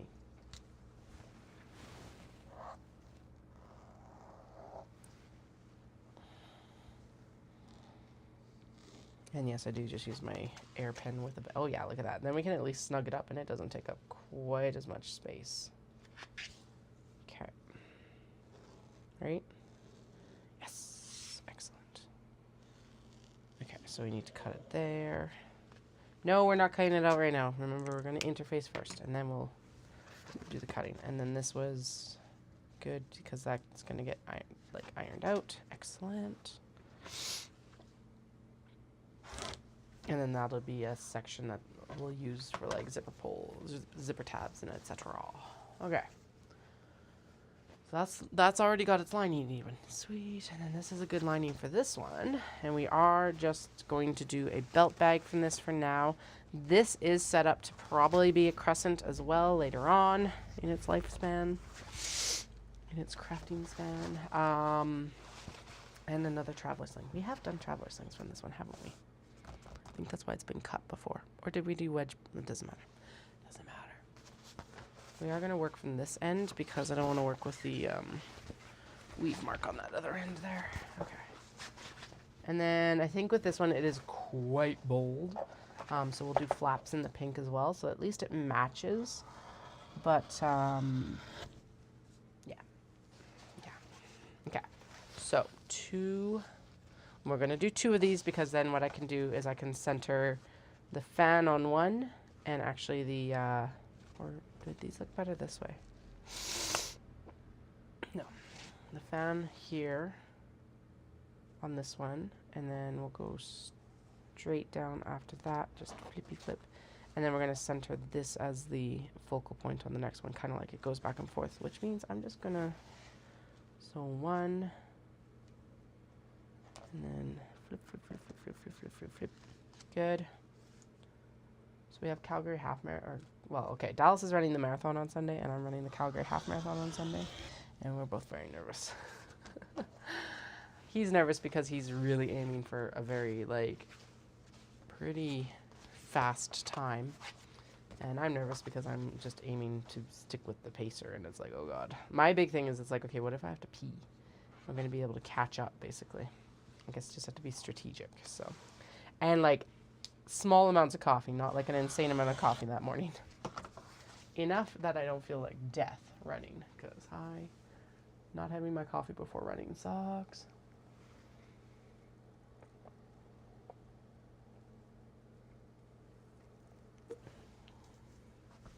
There we go. Okay, and then, yeah, this will definitely become a traveler sling and a crescent pouch. So those will be later. Oh, that is quite a bit lighter of a fabric on the back there. Oh, that's interesting. This is a lot stiffer, but this is a lot. Must have been the lining for, like, the back of the actual obi, whereas this was, like, a portion that actually got wrapped and, like front tied, I guess. So we'll pop that out here because it's probably just going to be the lining for this because it's easier. It's a very coral pink, and so it will, yeah, just better. Okay, we're going to do 2 here as well because high. So 1 here for the peony. 1 here for this peony. Yeah, and then that'll be, like, it's not going to be centered, but that will obviously be the focal point. I'll see if I can kind of scoot it right there. Gonna trim across. We are not doing flaps out of these because it's too large a motif. You would lose too much, but we will do flaps out of the very gorgeous red on the back. All right, this will get pressed out. Is it worth it? Nah, we'll work from that line. There we go. 1, 2. Go. Did we do a traveler sling from this? Oh no, I decided not to do a traveler sling from it, I think, because it's such a large print and it was so... No, it sold. Never mind, it sold this weekend. But a crescent out of this would be really nice, and maybe another traveler sling. This one I'm not overly fussed about working with right now, so it's going to go away. Or at least be chucked over with the I'm done with you now for now pile. Which means that there is going to be a few to put away this time, which isn't bad. Okay, this is one of the ones that we do have to be very specific about the cutting. It was very dirty, so I tried to wash it, but that led to bleeding. Now, there are portions of it where it's okay, but it just means we're just going to have to be very specific about where I'm cutting it. So, like, this portion here, fine. These little portions here, not fine. And honestly, the majority of the actual, like, excess fabric, not good. I did not realize how dirty it was when I bought it, so... And then down here, the orange really bled, so I don't think we can do much with it. Yeah, I think the best portions are like right here. Even then, there's a little bit of staining from the gold. And this is why I really only air them out now.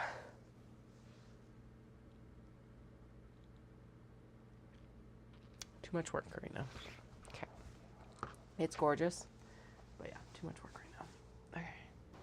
I'm still wavering on that one, I guess, maybe more than it's too much work. It's just, I'm just like,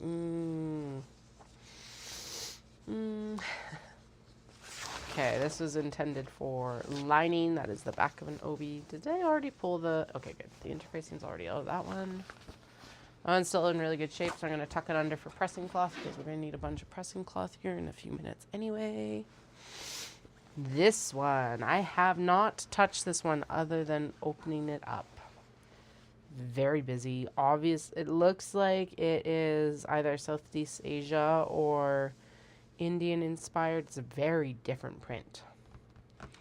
The other thing now that I'm looking at it is that it's like also finished very interestingly on the back. I've never seen this before. Also, what I'm thinking is that it's like I can't tell if it's directional or not. It's like going both directions. Hello. You actually need to be cut. Hello. There we go. There we go. Open up. So yeah, so it's like... Is this one that I want to focus on for this weekend? Probably not. I think we should go in and we should cut crescents from it, because I think it'd be a really gorgeous, like, given that there's supposed to be a background on the pocket for that new crescent, we could use this as well. Yeah. Okay, let's focus in on this one for a crescent tote instead. Okay, so you go over there. Hi, what are you getting caught on? Excellent. Ugh. Stuffy. Okay. Just threads everywhere. What time is it? Okay, 1:30. I have to go pick up the kids because I have to be down to my sister-in-law's for like 10 to 6 today, which means I'm picking up the kiddos so that Dolls can make dinner. Okay, so... Oh, shoot. I should text him and be like, hey, you need to take chicken thighs out.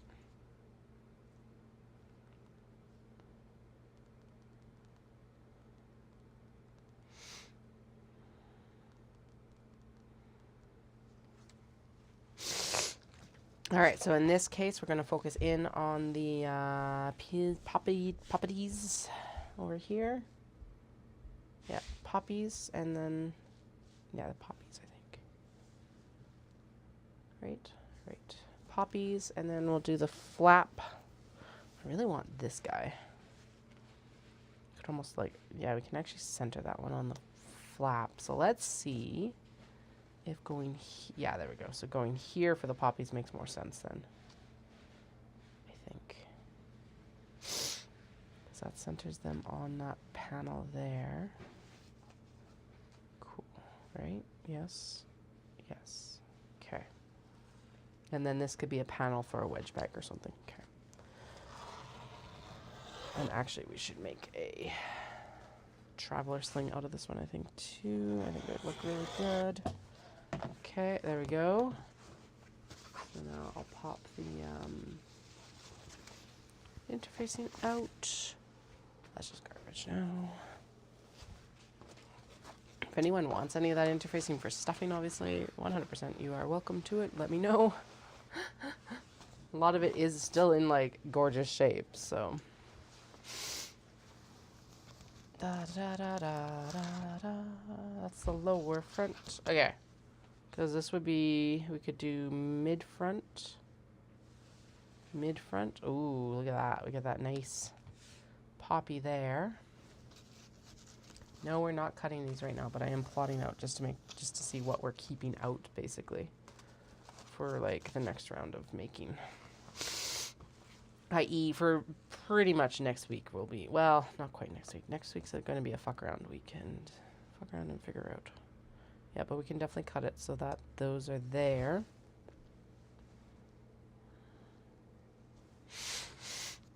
And then we could do the strap connector here because high, that's glorious. Okay, sweet.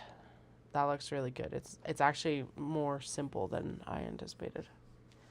Excellent. And then the crescent bag in this would look amazing as well. Okay, so there is those ones that we just pulled that we're going to do. Now let's do some repeats. Because they sold, so why not? Alrighty, now some of these, well, they won't be complete repeats because some of the fabrics for the interiors are like done, but you know, close enough. And I do also still have the wedge bags to sew as well, so that's good because that's just easy, just like straightforward stuff to do. Okay, now this is stuff for like smaller pieces. I don't think anything in here can be used for like, oh, well that could actually be used for a belt bag back and flap actually. Nope, because it's got holes in it, never mind. Yeah, I think this is a lot of like just, I put, oh, no, never mind. Yep, nope, small pocket pieces and like zipper pull tabs and stuff like that. So we're just going to keep it that way, I think. Yeah. Maybe, actually, this is probably the closest that we could use. And what about this? Nope. Oh, and these pieces? Those pieces could work for some stuff. Okay. Telling lies, even to myself. My goodness. Too small. Okay, yeah. No, there we go. That's it. This piece here is really, actually, this one would make a really cool set of scrunchies. So maybe that's what we'll tag it for because it's like, it's very thin. It's got quite a bit of a seam allowance or selvage. But, oh, wait. Yeah, it's actually quite large. Never mind. But scrunchies. I think scrunchies will look really good in that. Okay, so that's that bin done. Sweet. That's good. It's good to eliminate these sometimes because then I'm not like second guessing if I have the pieces in my like back stock or not. Now, that doesn't mean that there isn't pieces in here that we can still use. I'm back in the closet. Probably not. I don't want to piecemeal it. Like, piecemealing is fine, but there does become a point where it becomes too much. Well, that would be a good one. That's nice gray. I think that will work for at least something. Size-wise, not like the color will work. It's whether it works size-wise or not. Okay, oh yeah, so there's a lot of that gray Sakura kimono still in here. That's good. Okay, and then there's, I'm pretty sure those pieces are too small, but I do have some nice red in here that might work. Some off-white that will definitely work. We've got some just normal white in here too, so if we run out of everything else, we can definitely come back in here for that. because that's the linings from the actual kimono that we've already pulled apart. Sweet. Okay. Now we match everything up for that, and then we match everything up for denim. And I know this seems, oh no, wait, we got a few more obi and kimono to cut. Never mind. I'll shut up. Never mind. Okay. Make sure we've got all the pieces that we need still. Those will be lining pieces. Yeah, and this has already been interfaced with the paper lining, so it's, or like interfacing, it's papery. So that's not going to work. That's actually too small for anything, so we'll pop it down there. Okay. As for what we're going to do repeats on or like add in, not this. Oh, and there is still a lot of the stripy kimono to work with, so that's nice. This is definitely more of a zipper pull amount. We are not doing the bamboo because the bamboo did not sell. So it just gets to stay here. We will make sure, actually this would make a really nice crescent bag.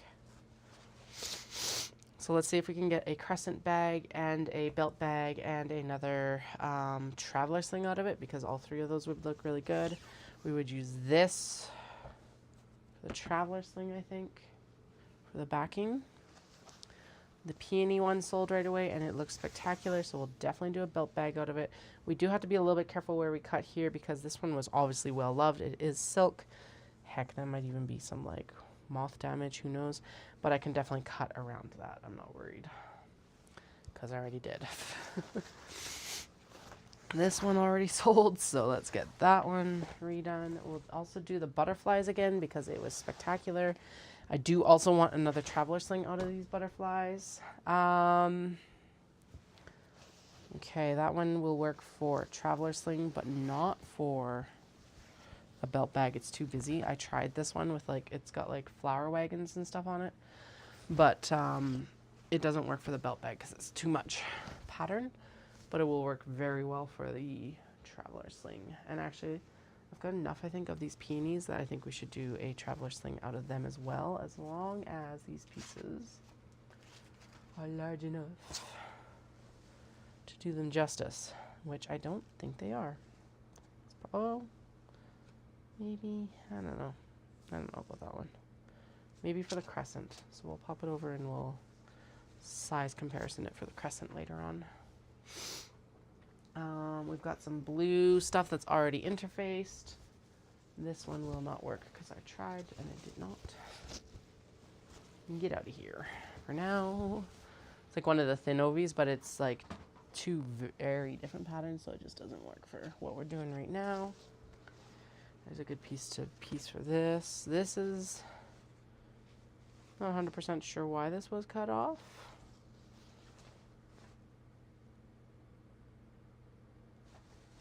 Whatever. And that might work for the belt bag or it might work for the traveler sling. That's a piece for that back.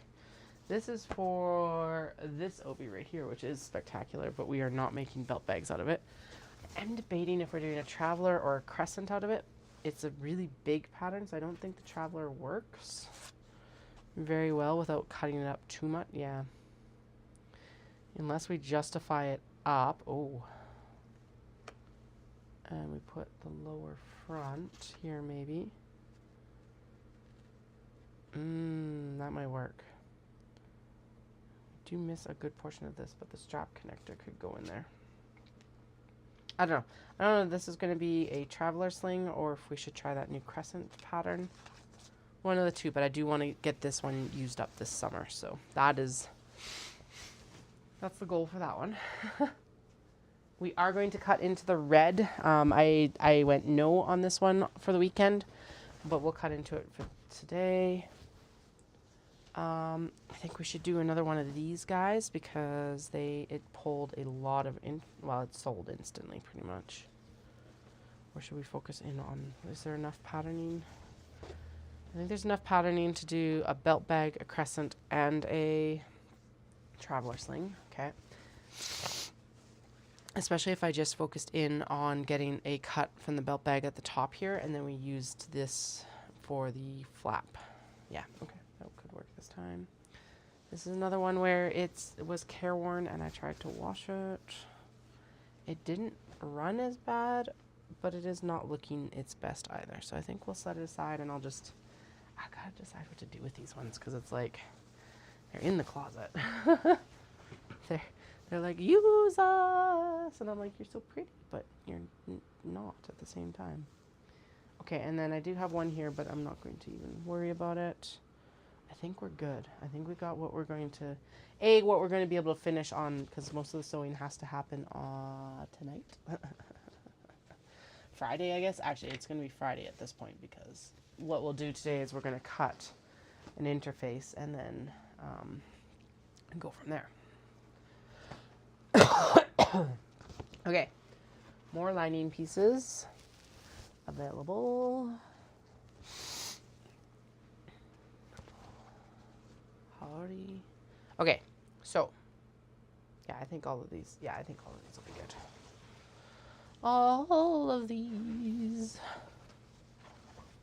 That one's gonna make, actually this would make a really cool Sheena actually. So we will take that into consideration because the pattern is fairly large. And it is directional and is not at the same time. So I think we'll be good there. All right. I think we can do everything we want out of this. We're just going to lay it out at the same time, or at least approximately. Because I think the traveler pouch here works best there and here, because then we end up with like the majority of that floral there, and then we end up with the majority of this floral here, and then we end up with the strap being able to be cut right here like that. That's fine if it's like a little bit crooked up there, because whatever. We don't do the lower front from the front here. Get out of here. Okay, and then we do a belt bag. Oh, belt bag, look at that. And then a belt bag piece here, because then we got a good focus on this big pink floral. Some of the plums are in there, because last time we ended up with, I think this is the top or the flap or something. Not the flap, but the other portion. And then, where is the... Okay, so that's the smaller instructions. Oh shit, where did I put... Okay. Look, where did I put the instructions that actually worked? Oh god. Okay. If you're like, Katie, you should just cut this out. Yeah, I know. Shh. But this is the only other one we're going to experiment with anyway, and there's definitely enough to do a crescent. We can get in on this patterning right here. And hell, if it works correctly, we might even be able to get... Nope, never mind. But definitely the patterning there. Okay. So that's where that's going... That's what that's going to now be intended for, this portion right here. Will be intended for the crescent crossbody bag. I'm gonna need to go for more obi coming up here. Holy crap. Okay. I know I said that I wasn't cutting Traveler Slings today, but we're gonna cut this so that it's just done. Well, we've got it laid out here.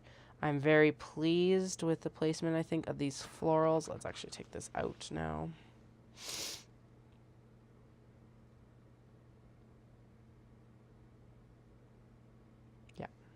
Right? And then the majority of that, I'm going to shimmy it up just a little bit because this gold is so nice. Okay. There we go. Excellent.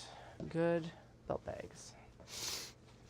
And then this will become the crescent tote. So it's going to go up just with the rest of it because we kind of know where it's going. This is also going to go up there.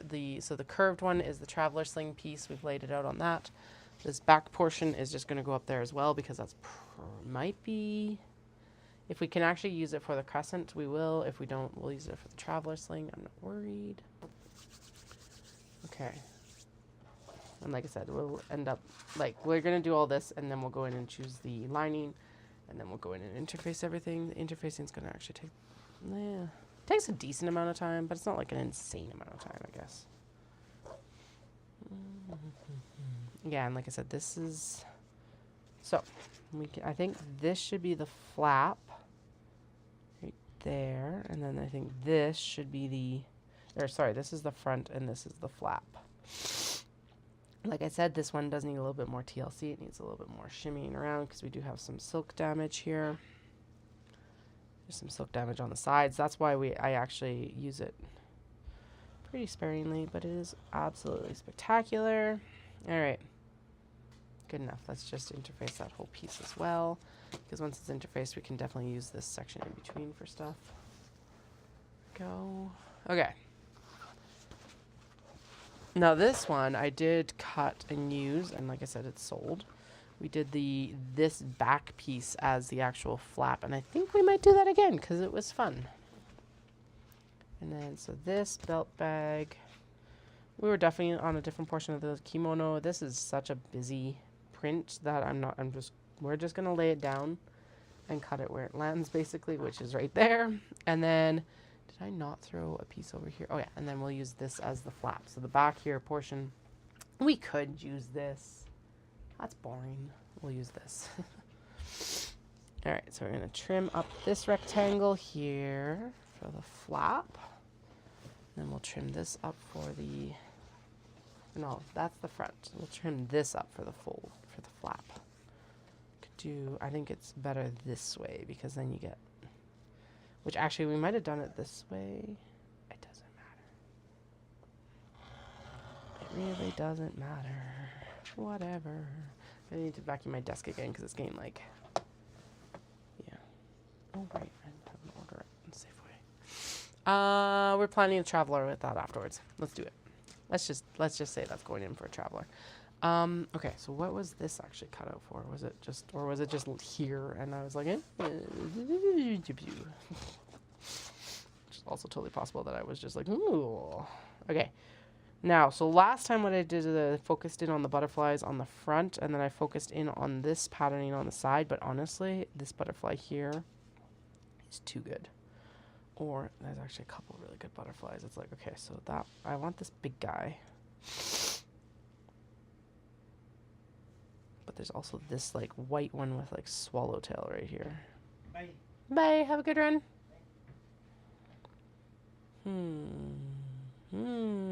Or we could focus in on the like little daisy chains over here, kind of. Definitely want you. Or do I? Oh no, I'm like turn it, but no, then it's not directional. Although the butterflies are non-directional anyway. The thing that's directional is the flowers. But honestly, it doesn't look that. No, never mind. It does look weird. Well, what if I did it this way? Because this butterfly's going this way. That's what threw me off there for a moment. What if I do it this way? Nope. Nope, that's weird. All right. Yes, I have more of this obi. Yes, I 100% could cut it. I wonder actually if this was intended to be a traveler cut, maybe? Maybe that's what it was intended for. Let's see.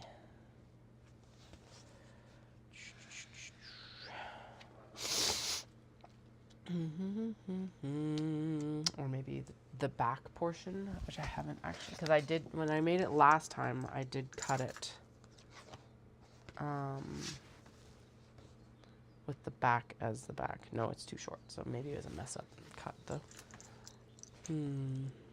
Is that is actually, I think, the better of the two options, because then I can focus in on this white swallowtail. We can actually kind of scoot these in, and then that butterfly is mostly in. We've got a good one like almost right in the middle there. Get the swallowtail as well, and then the strap connector can actually take advantage of the florals and this like cross pattern here. Okay, so that's going to be going over for a traveler sling. So it doesn't solve the belt bag problem, but it does solve that problem at least. Real problem. Cat problems. Can't decide my patterning. Okay, now we are back to the same conundrum of, okay, I want this orange butterfly here, and I want that blue butterfly here. Done. Easy. That's way better. Okay, we can actually shimmy this up together too, so that we get more of this blue-purple guy. Just trying to keep it like out of the seam allowance, because the seam allowance is already like factored into these pieces. So Let's keep this white blue butterfly out of the seams as much as possible. Same with this guy. Okay, we're good. There we go. Okay, good, good, good. And then we're going to trim this off because we don't need that piece. Yay! Okay. Belt bag, belt bag, belt bag, belt bag. Da-na-na-na. And then we'll throw this over there because this needs to become the back of the traveler sling. Okay, and then what do we have next? We got this like tapestry-ish one. What are you? Oh, you're just red. Okay, you are just red obi cuts. Sweet. Okay. I him and hawed about this one because I was like, it's a big motif, but whatever. We're just gonna do it. Let's just do it. Do it. Do it. Actually, this is good for a Sheena. Never mind. Yeah, the first cut from this should be the Sheena, and then we'll figure out the rest of it. Last one. Ugh. Okay. Last decision or last cut, and then I need to pee. I gotta like up my water intake for the next few days for the half, and so it's like, but that also means I'm going to end up peeing a lot in the next few days. It's like, damn it. Okay, I really like these silver ones, but I don't want to fussy cut too much so that we waste, like I don't want to waste a lot of obi just to get fussy. This pink one is also very nice. Oh, there we go. What about if we use the pink one and then the silver ones go on top? Yeah, that's less waste. Because the other portion is, what if we did this? Yeah, it's not the same.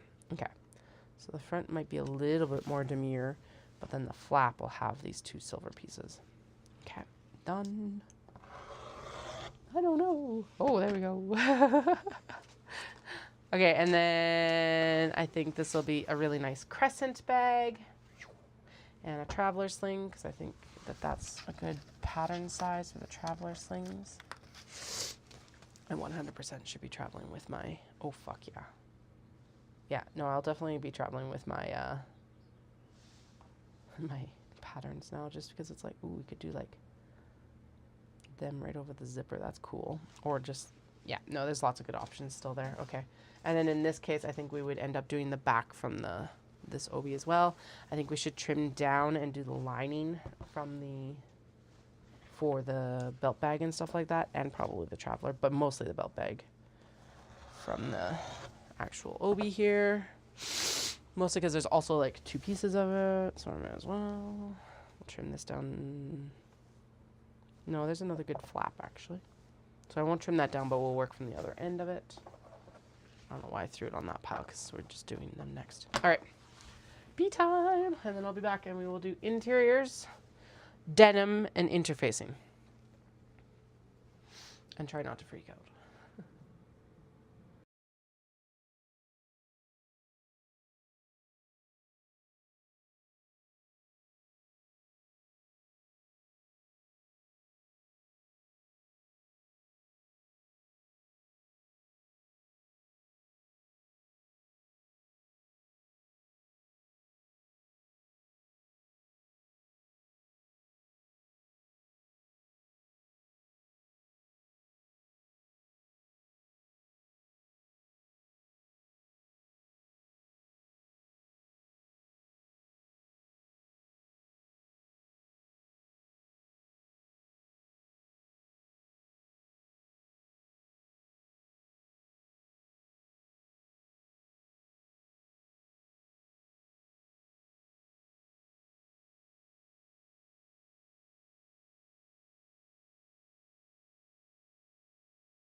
All right, we're back and we are going into more chaos. All right, more chaos being that we need to figure out what we're lining everything with. So all these pieces need to be lined, and then there's 2 other pieces that need to be lined. We've been ignoring them because the 2 other pieces end up being made from denim. So we don't need to necessarily have them in or on hand for the other cuts. All right, now, however, we do now need them. It's a little side piece. That dang side piece, it keeps like escaping. I do still have the paper copy, but it's just, let's see. Okay, traveler, traveler, traveler, traveler, traveler. Make sure it hasn't been like taken up randomly by the other pattern on the desk. Nope. Hi, Flynn. He's all like, hello, I am here. Okay. Those are all traveler sling cuts. We don't need that right now. Actually, where that's going to go is it's going to go up here because that's what we're going to work on probably after this. Because, so we've got Stampede, breakfast, and then we have, fuck me, where'd they go? It's like one tiny piece. Aha! Found it. Anyway, we have got Stampede, breakfast, and then we have Omatsuri actually the week after. So yeah, so we will focus in on traveler slings because they sell well everywhere, and there's a few that we will bring in that aren't here right now.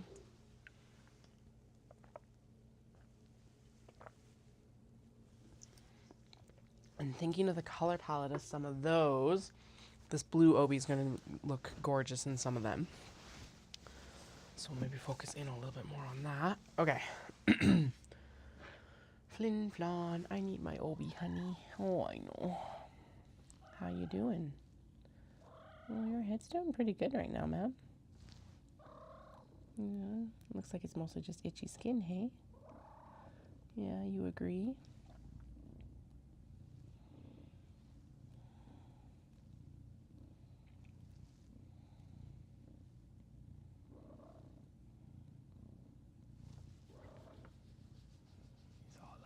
Leave my place alone, lady. I'm just here for, like, obi sitting. Okay. Sorry to tell you that you do actually need to move. Move. Alright. And then for the few that are actually cotton and cotton linen blends, I'll go and we'll scrap bin dive. No, over here, bud. I know. I know, your life's so rough, hey? Yeah, your cheeks look a bit worse than it was.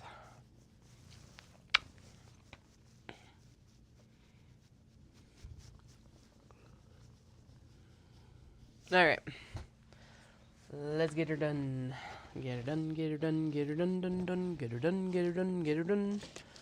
Okay, I'm thinking this one. So this is the largest piece right here. It basically stretches across the whole portion. We do need 2 of these. They have to be mirrored. I have noted that. And then we need the lining for the flap. Oh, if I can eke that out of there. Okay. Flap. One side of this equation. One side, and then the front view. Okay, actually, I think front view, we might be able to do both of the sides. Okay, so this is awesome. It means that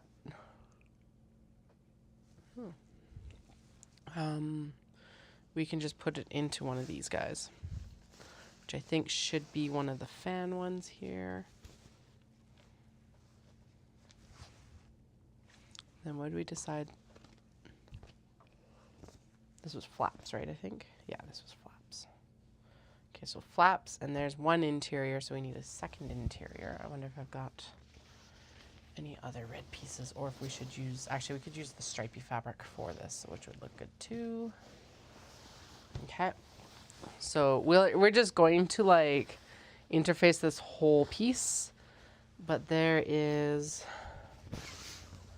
a, okay, yep, good. Okay, so there's 2 done. 2 ready to go.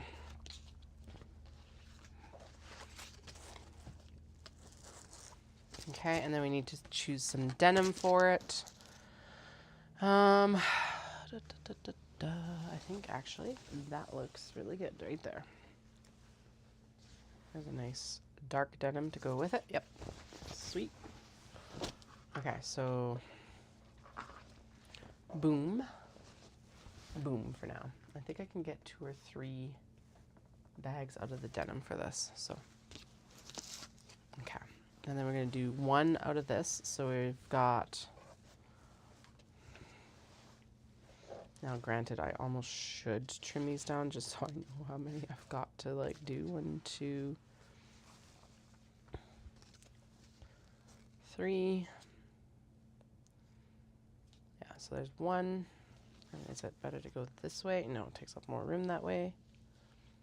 And then can I, if I split it just a bit, can I do the side pieces alongside the flap and yeah, so if I shimmy it, then we can just do the side pieces down alongside the pieces that are already here. So there's 1.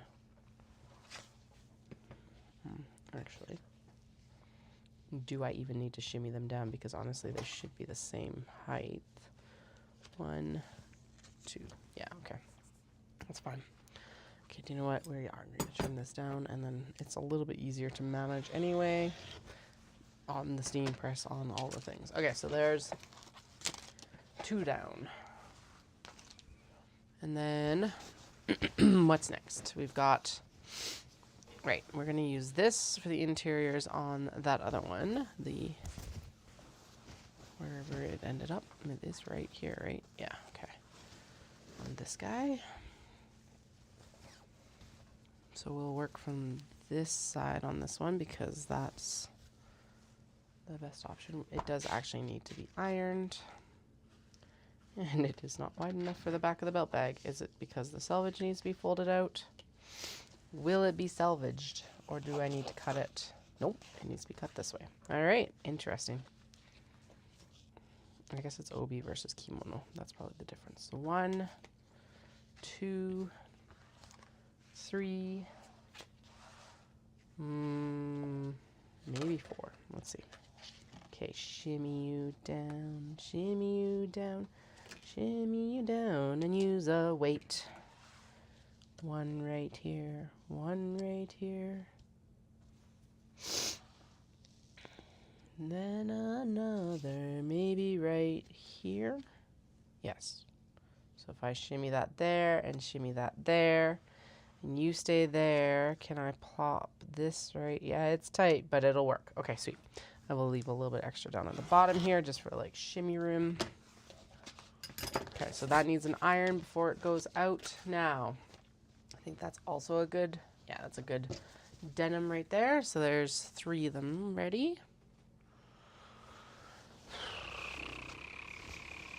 This red is very rich and really nice, and honestly would look really good in here if it works. I don't think it's going to. I don't think there's enough of it, but we will try. Yes, there's not enough. It's not wide enough. Okay. Good enough. It'll work for something else. This is that fan fabric. It's too bright a red. Okay. Good to know. So I think in this case, we're going to go to this guy with the like nice big plum blossoms. It's going to look really good on the interior of this. Good, good. I'm just going to pop this lining out here.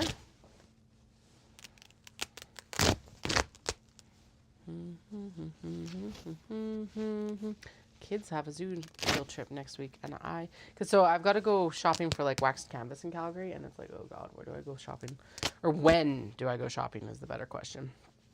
And there's a couple places to actually shop in Calgary for waxed canvas. I just haven't decided where I will be buying from because it's expensive, and so I want to be able to like actually see it in person. Yeah, so this is the case of like the lining has taken the beating, and so I'm just going to take it out basically and throw it out because gross. It's gross. And there is no way to clean this in Canada, so, and I'm not taking it back to Japan to clean that. It is a very cool lining. It's actually got an embossed peacock feather in it, but yeah, it's just like, and it's all discolored and yuck. Anyway, yeah, so the kids, I just realized the kids are going to have a field trip, and we're dropping them off right before I go take Dallas into the city to take him to work because it's on Tuesday. Oh, this will be good for let's do this one for the peonies too. So I think we should be able to get 2 out of this. Oh, maybe. Anyway, they go in, they get dropped off and all of that, and I was like, oh man, I should have just dropped them off myself and picked them up. But they love the school bus, so they're going to go on the school bus. That's fine. But they would, it would also work to do a, oh yeah, and then the front. Actually, the back should be that because you're going to see that the most when you open up the bag. So there's the back. Okay, so do the front, the back, the flap. Does it fit? No. Okay, so that stays there, and then we do this side pieces here. Doop. And, okay, so mirrored. Yeah, that works, because then it's like on either side of this flap here. And then, or on, yeah, whatever, the front. Good. So we can, yeah, so we'll just interface that for 2 here. So that's both the butterflies and the peonies. Now, I'm going to choose another round of denim just so we're safe for denim in case we can't get the full cuts out of that we need. I think, honestly, no, that's too, okay, so this is too light of denim. Okay, so knowing what I know now and how we have to work with this, that is too light of denim and too small. Actually, I could interface it for the minis, but I don't want to use it for this. So we'll just set it aside. This is a good denim probably for both of those. It's a little bit lighter. We do have some darker denim still down here that I haven't touched yet. That might work. Actually, no, that looks like it's going to go into minis probably better. Yeah, we'll just assume minis for that one. And probably for the majority down there, but this would look good. I think it's going to look fine. It's all going to look fine. So we're just going to go with that. Anyway, yeah, but honestly, so yeah, next Tuesday I'll go fabric shopping because I have to do it without the kids because honestly, it's like I could go wax canvas shopping with the kids, but it would be stressful for all of us. And I like it's a decision-making, more of a decision-making shopping trip than even like going to Japan and buying fabrics because I will take them and show them shop and everything like that. So like there is that. But yeah, I'm just like, I don't know. I don't think taking them for wax canvas is the best choice. Okay. This is going to look really good here with this guy. Oh, fuck yeah. Really good. And then I think with this one. And then that's actually 2. So we should be able to get, hopefully we can get all 3 out of this. If not, we'll just do 1 of each. That's fine. And then the lining for this one should be the actual obi because it's not going to go with anything else really. Actually, the lining for both of these could be this because honestly, it'd look really good in that too. There we go. Okay. We're just going to assume that we need all of that. We'll interface the whole thing. But yeah, if I'm like going in, because the thing is I don't like spending time going into the city when I could be sewing. So I do typically try and like stack city trips, especially because like if I'm already going into the city for Dallas, either direction, these are tiny. I don't even know what I can get out of those, so we'll set those aside too. Anyway, I like stacking trips because obviously that makes my life easier, and like not having to drive into the city for 45 minutes also saves me a lot of time if I don't need to. So yeah, trying and just gas money and wear and tear on the vehicle and blah, blah, blah, blah, blah. Okay, this one is, okay, so the front legs are very beaten up. Okay, the back's okay. Yeah, actually the backs are fine. Okay, so this one, Maybe, or actually maybe let's do the Segai from this one, because it's like ocean blue sort of style. And there's all the pieces for the interiors for them. Okay.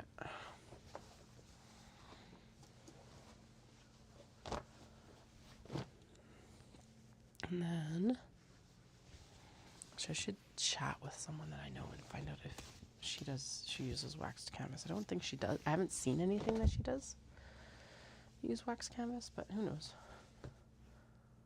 Okay, this has got like a fade on it. That works better and looks better for the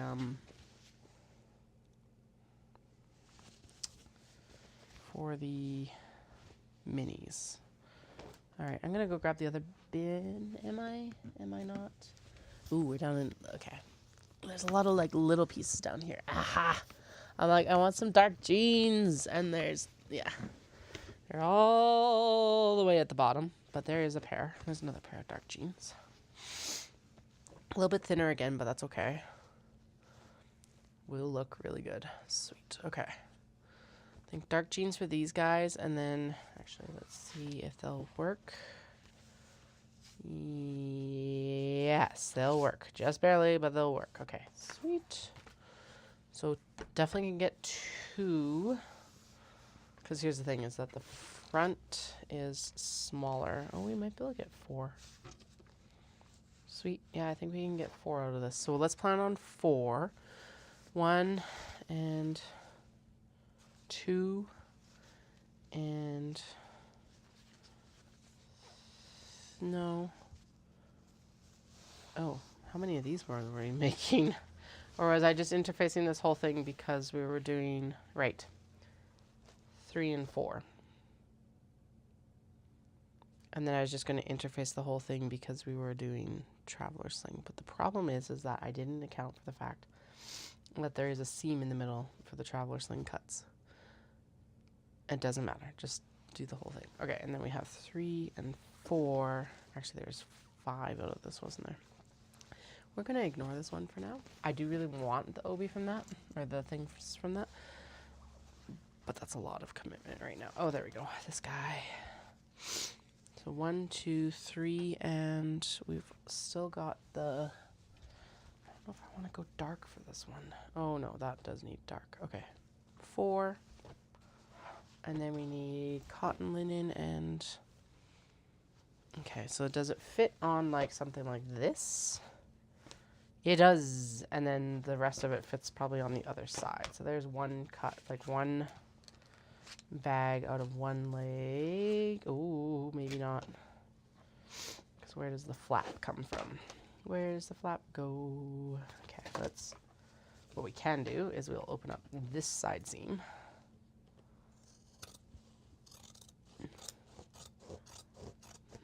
And then we'll see. And if these end up being mini traveler slings, well, it's not like we don't already have a use for them. That's what happens, right? So, sniffle, sniffle. Okay, so that is the front. This, oh, we don't need the front. What am I talking about? We need the back, and we don't need the flap. We just need the back and the sides. Okay, because then this can be here or here. Doesn't matter as long as mirrored, and it has to be mirrored. I screwed up so many cuts. But yeah, there's 2 belt bag, there's 2 cuts. And 1. I think we can get 2 like that. Yeah. And then 1, 2, whatever we need to do over here. If we can get it from the front, we can get it from the back. So there is that one. And let's do the sushi nickel. No, the storm. Oh, this one does need flap. And right, so Sushi Neko and the storm ones both need flaps. Actually, I think Sushi, didn't I like reject a Sushi Neko because I was like, oh no, it's too small. It was actually legitimately too small, but I think there's a piece over here we can use. There it is. I see it. I see it. It's like a strip. There's actually a couple pieces, so let's see which one works. I think one of them works. It won't work for the storm, like the citrus, but I think it'll work. Oh, no, it's a half inch too small. What about this one? Is this one big enough? No, it's the same. It's like they're exactly the same cuts. I bet you they came off of something that they ended up the exact same cuts. All right, never mind. So these two need a flap from the denim. Okay. Okay, well then this just becomes this one. Boop. Done. And then we'll grab, I think we'll grab this. And that can be, so this will not get, oh yeah, okay, so here's the flap. Here's the back. And super easy to just do the other two pieces there. Okay, so there is, let's do this one for the citrus. I think that looks good. Yeah, good enough. Okay. If you hear me say good enough, and then sometimes I'm like super nitpicky, part of why I just say that a lot of these are good enough is that it's denim. We're upcycling, so it's not like we can be super picky about a lot, like some of the things that I would be pickier with new fabrics. So if something goes through and I'm like, yeah, good enough, that's usually why is because it's like, yeah, it's good enough because we're working with a different resource than we normally would be. So again, when I'm doing these things too, I'm always like, all right, like I understand why a lot of companies don't upcycle, to be honest. As terrible as that is. We're going to do a geisha and a black cat out of this. I think we've got room. If I do this right, we'll trim the seams down. Good. And then all we need is to mirror so we can avoid the hole there. Sweet. Good. Okay. I need to go. Yeah, at this point, I'm going to need more jeans this summer. Jesus. Okay. Well, we'll keep on looking. Okay, and then we've got these guys. It's like a sky blue for the, oh yeah, and then sky blue for the dogs. Oh yeah. Sweet. So those ones, so 1, 2, 3, 4, 5, and 5. Okay, 5 of them need lining. Boop, boop, boop, boop, boop, boop, boop. Which I think, honestly, we could probably dig into the scrap bin for.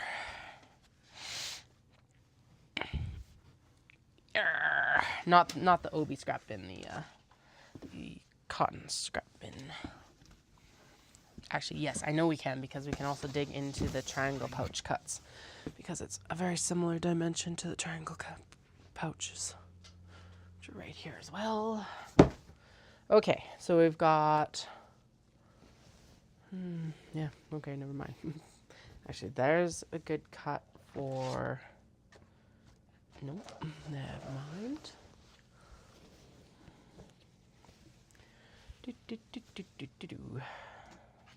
This back piece is like the most brutal part of this whole thing to make stuff out of. Okay, well, there's 2 right there. There's 2 back pieces, so those will go really well with the. Actually, with Sushi Neko and with the dogs is what I was just thinking. And then that is also, so that's 1 set of sides. Can I make 2 sets of sides work from this as long as they're mirrored? No, I can't. Ooh, boy. Okay, spicy. Let's see. Okay, so that is wider there. This is, the bottom piece is the smaller piece, so let's butt right against there. And then, actually, yeah, never mind, because we'll want, oh, right, okay, because that'll end up being mirrored there. Okay, let's, I think if I put it there, we're good. Because there's a set of mirrors. Because that's the part that needs to be done, is it needs to be mirrored. And honestly, this fabric isn't as cranky if it's not mirrored perfectly. Because it's hard to tell what's front and back. And then, yeah, and then as long as one piece, there we go, that's fine. And I'm not going to be picky about whether it's running the same direction on the sides, because I doubt anyone's going to look at the side pieces. Okay, these still need to be interfaced, but that gives me an idea that yes, they do both fit on there. Yay. And then the back, and then we need 2 flaps from this, which I think if I just fold it, we have 2 flaps right there. I am not going to interface this whole thing. No, we're not going to interface this whole portion. We'll interface the back portions though. Okay. So, there we go. There's 2. 2 bags fully lined already. Sweet. Boop. So, citrus and dogs. And then we need, there's a lot of blue fabric. So let's do sushi neko from this one. So, back flap, back of bag, and the 2 sides. Easy peasy, lemon squeezy. And then if that is interfaced, it can also go in for those other things like bookmarks and stuff like that. Okay, we need 3 more. And we do not want blue. We want more of the like beige or white if we can get it. Are these pieces large enough? No, those are not large enough. Okay. Beige, beige, beige, beige, beige. Okay, so there's a flap. Okay, dogs are already done. Actually, bunnies could use white if I can track down a large enough piece of white. This is like offcuts from like knot bags and everything like that, so it might not work. We'll try. Obviously, we've got like big pieces of like, ooh. No, that's, oh, I felt the interfacing, not the, I was like, oh, that's a big piece of fabric, but no, it was the interfacing. Never mind. If we piecemealed the white, we would be good, but I don't really want to do that either, because it does, like, that is something that will probably catch a lot of people's eyes. Okay. I think we're SOL on the, unless we just lined everything with blue, but I don't really want to do that. I do have blue and white stripes. Oh, there's maybe beige. No, that's not big enough for the back, I don't think. I'm like, is that a back? Oh, it's lies. It totally is. Okay. Okay, so there is the back flap. There is the front flap, like the top flap, and then I think that is also enough. 1, 2. Yeah. Okay, so there's Black Cat because it's the one that definitely needs beige. I wonder if we can get 2 back pieces from here. Okay, in this case, I am going to trim it down just so that when we come back to it, it's a little bit more obvious what we're working with. Okay, so the Black Cat, there's the beige for the Black Cat. Sweet. Done. I feel like this is enough. Yes, it is. Okay, so there's the geisha bag. Excellent. And then can we get, I think we can get the flap. We 100% can get the flap and the other 2 pieces on here. Okay, so sides, flap. And actually, honestly, I think probably do it like this. And then, yeah, there we go. Sides and flaps are all good. Okay, so the last one that we need to have ready. Okay, so that's the geisha and the Black Cat here. And then the last piece that we need to worry about is we need to get the bunnies lined. Okay. Oh, I might have just lucked out. Okay, so the big, like I said, the big piece that we need that is hard to come by is the back piece. Excellent. Okay, there's the back piece. And the flap. Wow. Okay, never mind. We're lucking out here. Sweet. And then we've got 1 side, and I can figure out the other side as long as it's mirrored. Scoot, scoot, please. Scoot, scoot, please. So 1 here, say. And 1 like kitty corner. Yeah, we can figure that out. Awesome. Okay, so there we are. There is all our exteriors, interiors. Now we need to interface everything.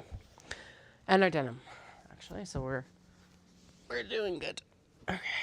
There will be no sewing right now. I guess I will... Probably what I'll do is I'll try and con Dawson to being able to sew tomorrow. It's not a con. He can do bedtime tomorrow night, and I will sew. Because when I get back tonight, I'm going to actually run. I've got like a... I'm supposed to do a tempo run. I'm not going to run my tempo run. I'm just going to do a gentle something.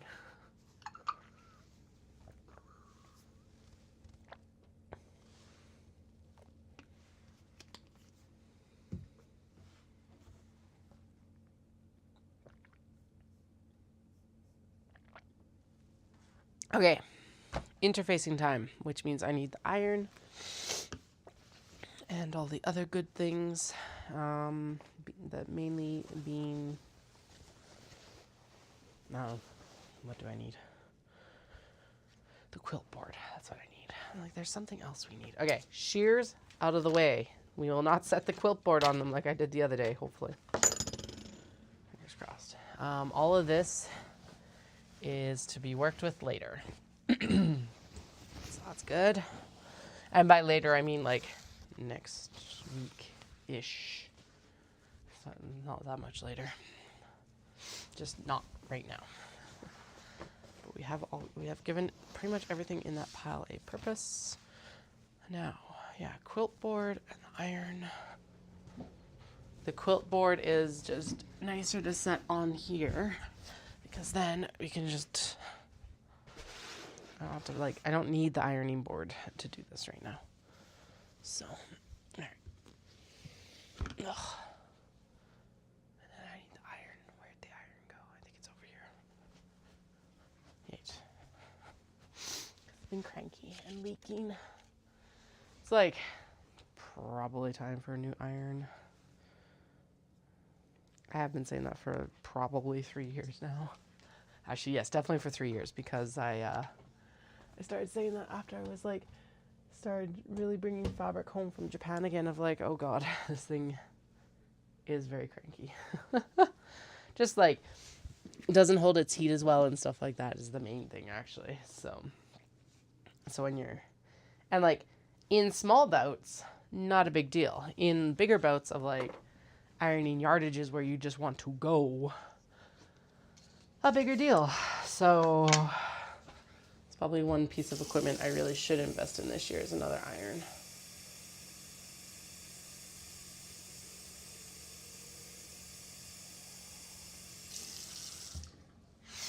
Okay, 1 bottle filled.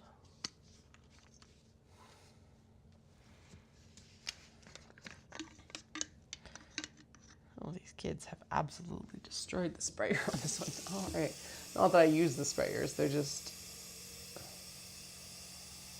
a cap, but I don't even know how they did what they did to it. Alrighty.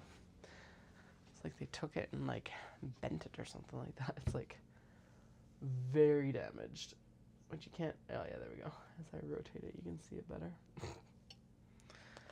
All right, so let's get in here. Some of those pieces definitely needed some ironing, so maybe I will actually throw them under the iron first, and we'll get them ironed out. Since you know, if we're going in to adhere them to the interfacing, having them flat beforehand is actually beneficial for everyone.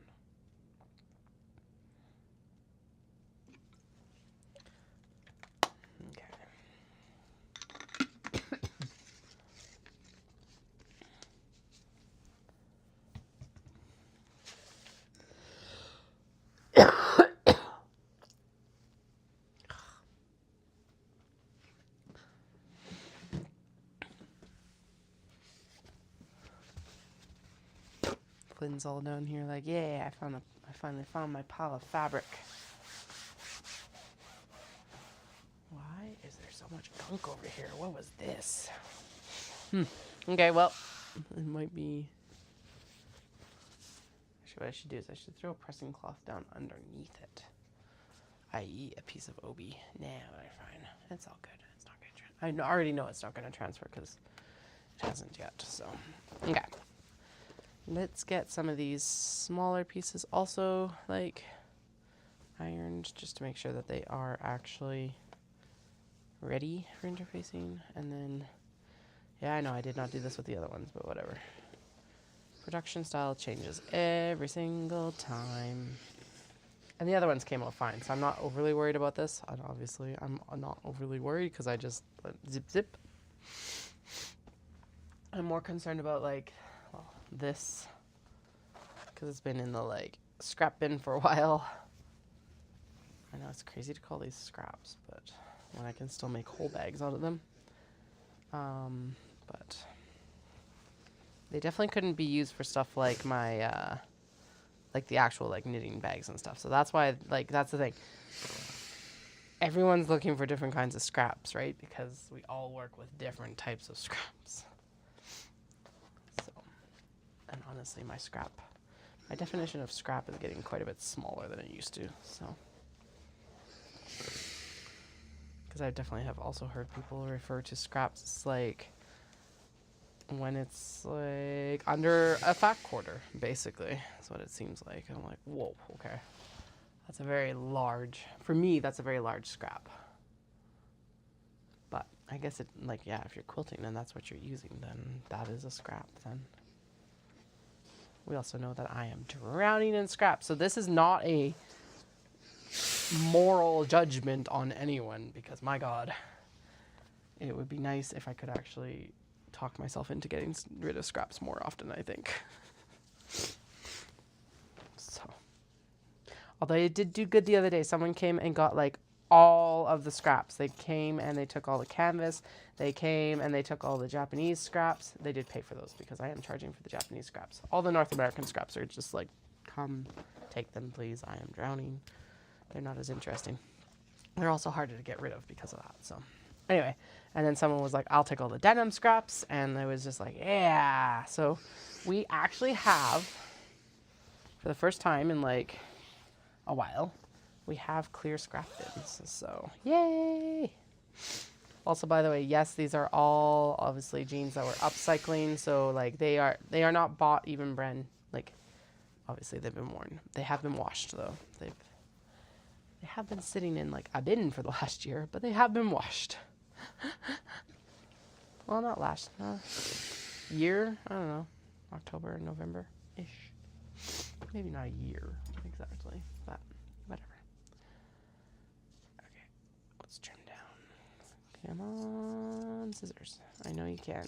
I know you need to go get sharpened. We need to track down the other pair of shears too. So just go get. And actually, I want to invest in a better pair of pinking shears as well. The ones I have serve me fine, and they can be the backup ones.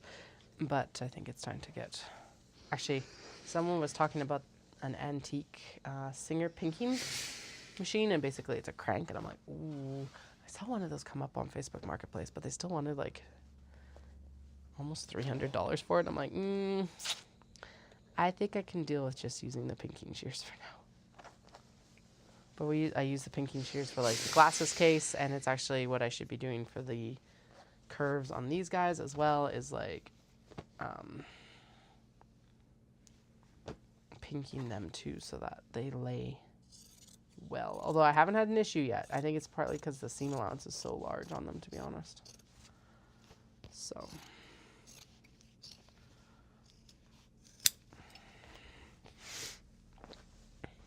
I definitely have never ironed my denim before.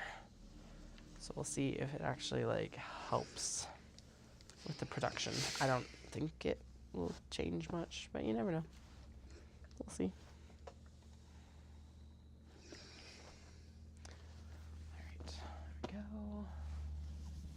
We're going to fold this one up because it's just large, and then we can just plunk it here.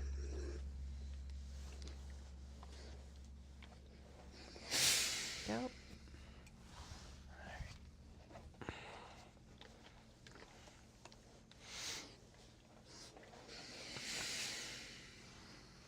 Okay, this one doesn't need to be ironed, but I'm going to open up the obi on the sides because that just will, and it needs an iron out. I'm just gonna open up the one side, maybe not both sides. It depends on like how big the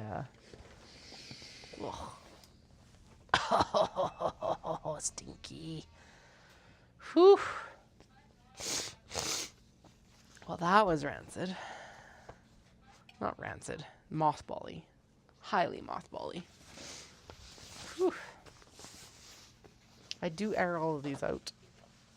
But I guess when you add the, like, steam and heat in, it's like, woof. Alright. But pressing it, that will make that far easier to work with. It'll definitely make it easier to interface. So we're going to go with that.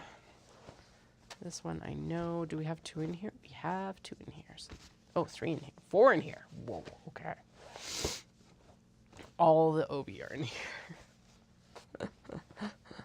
I am being facetious with that, but it feels like it. Okay, let's open up this side. So I'm just going to do these individually because honestly, they don't stay open unless you like have a lot of weight on it. Go. Doesn't need to be perfect on this one. It does just needs to be opened up a little bit. And then I will, yeah.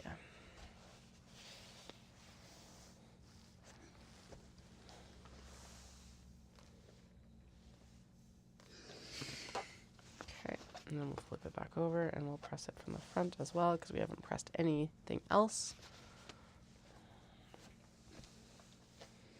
Now I am doing this on a cotton linen setting with steam, in part because when we're working with this, we are setting it to this temperature, not really the OB temperature. So yeah, because I'm pressing through the cotton to get to the OB and everything like that. So, yay. Okay. Let's pop this down here, do this. Now this one, we'll just do that because high. Press down nicely. This one doesn't really need a press. It's heavy enough and it doesn't have a seam on it to open up like a selvage edge. This one does have a selvage edge to open up, so we'll work on that. Like this. And go shoop-a-doop. Why are you like...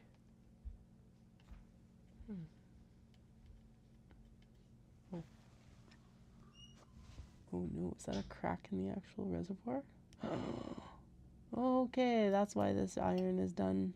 Okay, I must have dropped it a little bit too hard at one point recently, because yeah, it is leaking out of the actual reservoir. Fantastic. Well, I guess Costco it is.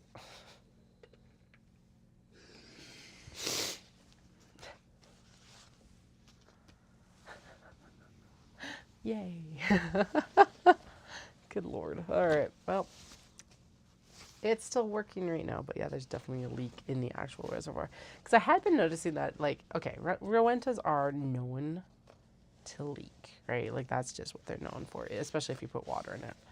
I know I could use a spray, blah, blah, blah, blah, blah, but I don't understand why these things aren't manufactured correctly to be able to deal with the steam. Anyway... but yeah, I was noticing recently that it was like super leaking. So that would explain it, is that it's like actually got a crack in the tank. Okay. So if you have a iron suggestion, I am all ears because I will need to go buy one in the next couple weeks. I do not want an Aliso. I do think I want steam. Although honestly, a like non-steam iron with like just a sole plate, so no perforations, would be very nice. So I'm not adverse to hearing either option. I do have a steam press for actually putting in interfacing and stuff like that. So like I have things to do that with. I have the mini press. I have the like easy press, but like I need the iron still. It's ridiculous. Ridiculous how many pressing tools I have.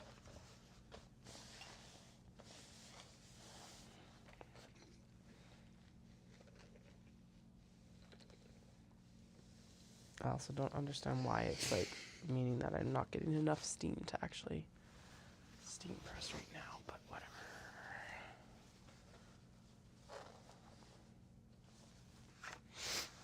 Also, I haven't dropped it recently from what I remember. I've definitely dropped this iron before, and it's definitely cracked the base, but I don't remember dropping it recently enough to like crack the reservoir. Unless the kids randomly got a hold of it, but I'm usually pretty good about keeping it away from them too, for obvious reasons.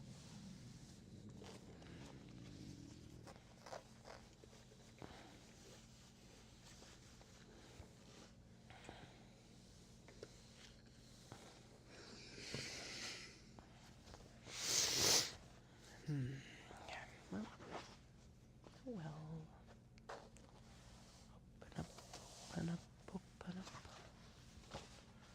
I'm really hungry still. I had like nacho chips and cucumber. I drank water, but I'm still hungry. I'm hungry. I really want my afternoon coffee, but at the same time, I'm like, I don't need to be up until 2 a.m. And I'm supposed to be sleeping well this week because of the half on Sunday.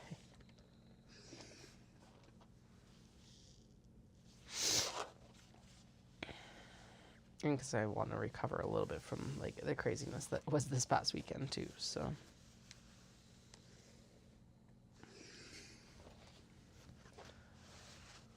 Okay.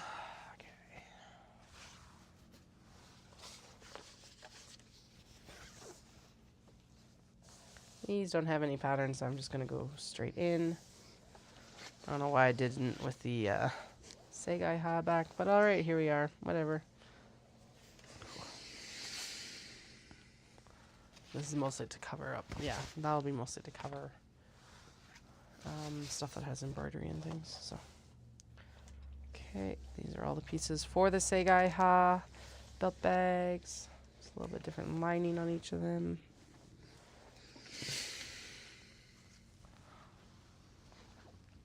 And then, don't think this one needed much, if anything. Nope, and I don't think this, oh, this one could use the corners, or the edges pressed out, so that's where this comes in handy. Because then I can just, actually, I think that might work the best. Yeah, look at that. Sweet. Because then it's also got a little bit of that weight to kind of hold it down. Then we'll flip and do the other side. And then we will have to iron the whole back piece of that obi because that's the portion that's definitely going to give us grief otherwise. There we go. And I'm going to flip it and do it from the front as well because this one needs a little bit more TLC than the other pieces did. That's fine.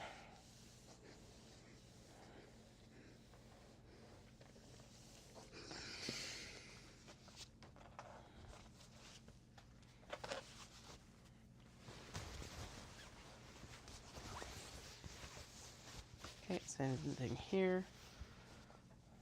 No embroidery. No worries. Now, typically I would do it this direction so that we don't have to move it as often. Actually, I think that is going, well, I can't really with the iron sitting right here anyway, so whatever.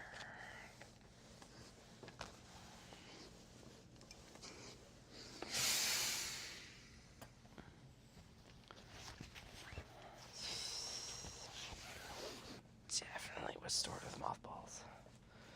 Oh, a nostalgic sense of Japan. I swear these things have been like hanging for years at this point. Even the ones I bought more recently have been hanging for years, so I don't know why they still smell like mothballs. But all right, here we are. Maybe I need to make up some like little lavender sachets and put them in there with them instead, and then at least it'll help like keep them a little bit fresher, or like some sort of scent. Maybe not lavender. I'm not a big fan of lavender, but the same idea. I used to put a little orange, a bar of orange soap. The Body Shop Satsuma scent. I kept it in a storage box for a while, and that was always nice. Obviously not the same repellent qualities of like cedar or lavender, but made everything smell good and fresh. But like there's always 6 different ways to do it, and then you like, well, I don't want to like make anyone nauseous or sick when I actually send them the product, so yeah.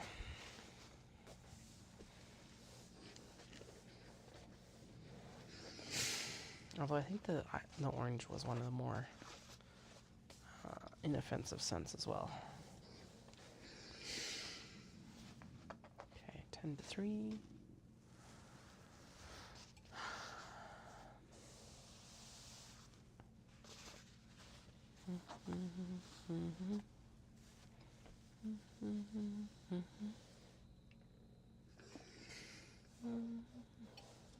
I do have my steam on, right? Yeah, it is on. Interesting. It's just not steaming very well.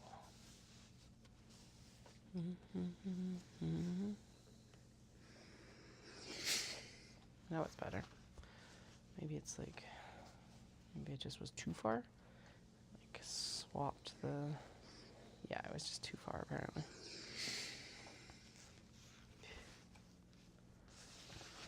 Okay. This one could use it because it has the, so it's because this is like the only curve in the kimono or the hawari is this little edge on the sleeve. And so we will press all this out as well.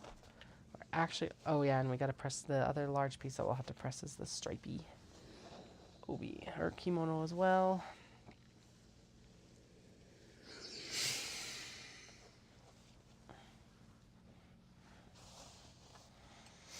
Tomorrow I have to bake cakes for the eldest. They're getting a Barbie cake with like the Barbie in the center, which means I actually need to go track down a Barbie for it, which is part of the fail point on this that I did not think about before this. Like last night, I thought about it last night. I'm like, wait, I need another Barbie. Yeah.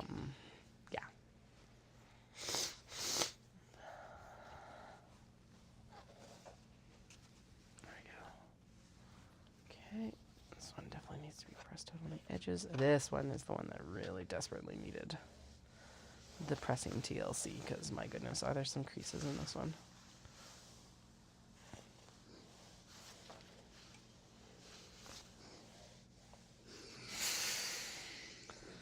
Yeah, I think next time I'm going to take the pattern pieces. Now that we kind of have a good idea of what we use these for, I'll take the pattern pieces and I'll also take a measuring tape and like measure everything. I know it's so dumb, but it's like, may as well. There's no point in like bringing everything home and being like, I can't use it for what I thought. Or something stupid, right? So.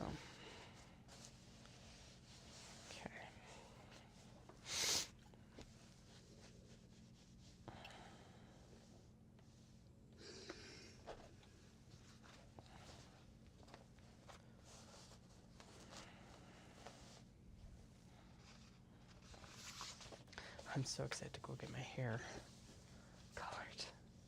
So excited.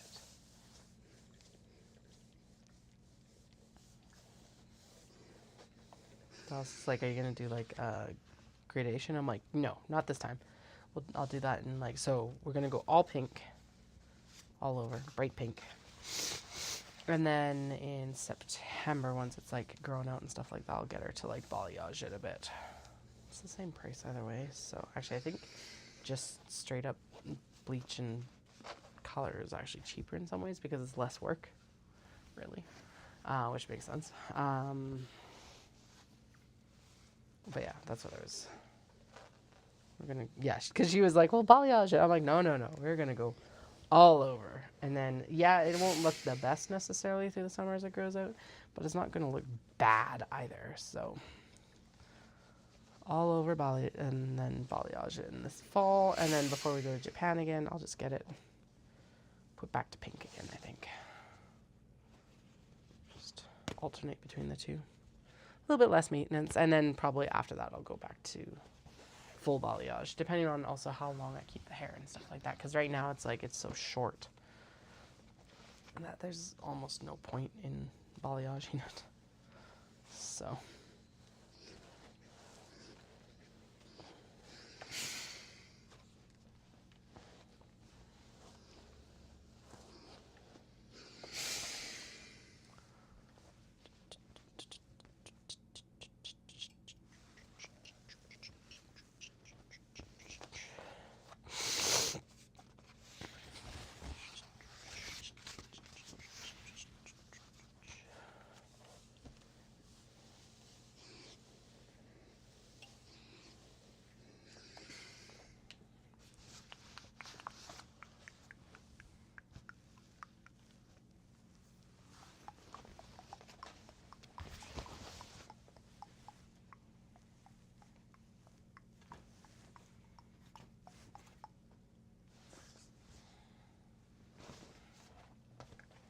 Okay, I think that's everything. I thought we had a larger piece of this to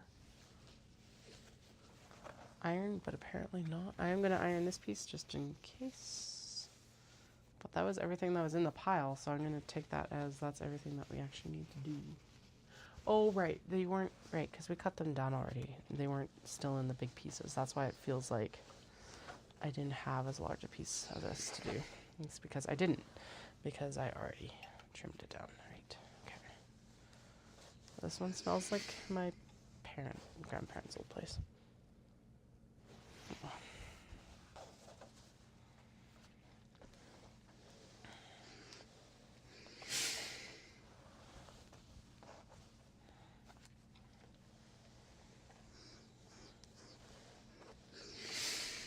Okay, so what we do next is we go in and we interface everything. So the interface roll is up top. We pull it out. We tack it. We do not fully interface it. It just gets tacked down. And then we go to the steam press and actually tack it down. As for the jeans that we're going to use, I'm going to try and keep them in order from top to bottom, obviously. And we'll go from there. Okay, so shimmy everything off of the board here because obviously we need a certain section to be available to actually interface.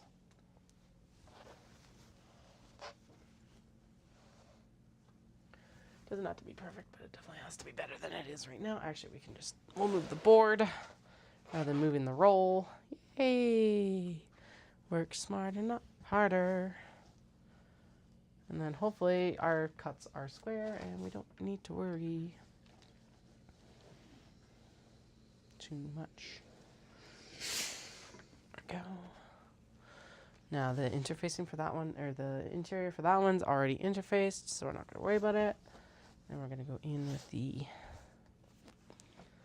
flat fabric. And also the other portion of this is basically we just stack on top of everything. And it last time I did trim it down as we did this a little bit, and that did seem to work better. So we'll probably do it a little bit, but we'll try and fit as much as we can. Make sure that it's even across the top before we trim it and stuff. 3 o'clock. Okay, I saw a bus out of the corner of my eye. I'm like, how late is it? Ooh. But no, it's just a bus. It's all good. 3 o'clock, 3 o'clock, 3 o'clock. Okay, now that one's too wide because we pressed the selvages out. I don't think we need them though, so whatever, just put them in. Actually, in that case, this might fit here better like that. And then this above here. No, because of that. Okay. Okay, so we'll press that. We'll tap that on, tack it on.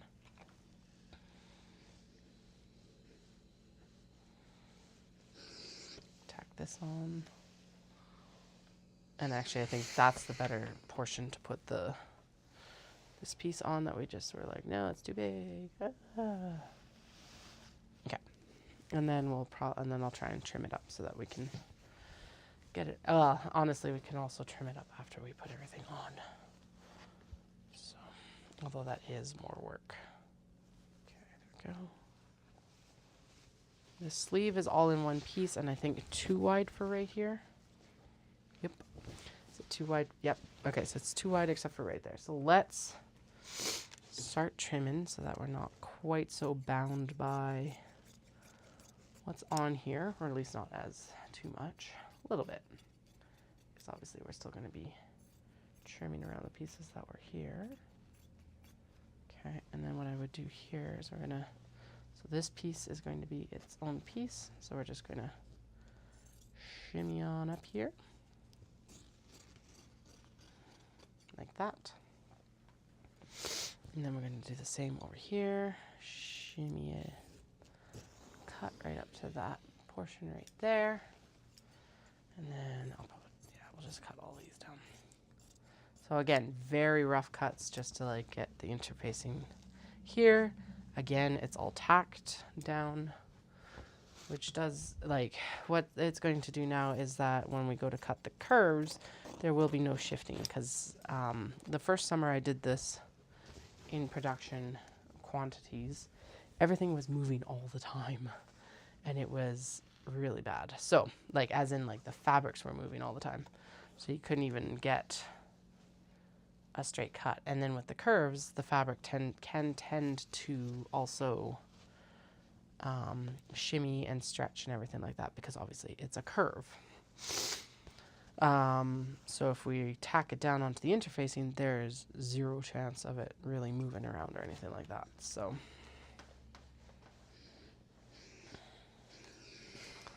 like that. And then typically I do give it a moment to like chill because then it that's when the magic really happens, is like the drying time essentially. It doesn't actually need to dry, but what we are doing right now is we are melting glue into the fabric.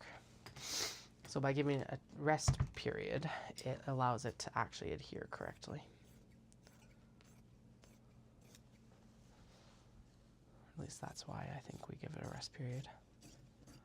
I'm like spouting this stuff off like I know what I'm talking about. I don't really know what I'm talking about. Okay, that. Oh, we are working with that piece. I'm like, why is this piece over here? Because we are actually working with it next. Brains.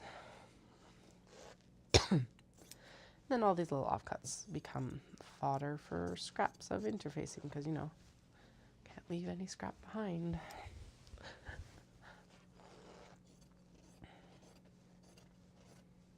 Okay, this is nice because this is actually an even cut. So I think what we're going to do is we're actually going to just even it up right here. Yeah, look at that. Or at least even enough that it's like a nice edge again. Go, turn that down. Again, we'll use it for something, needle stashers or something, because those are what's next actually as well on the fiber side of things.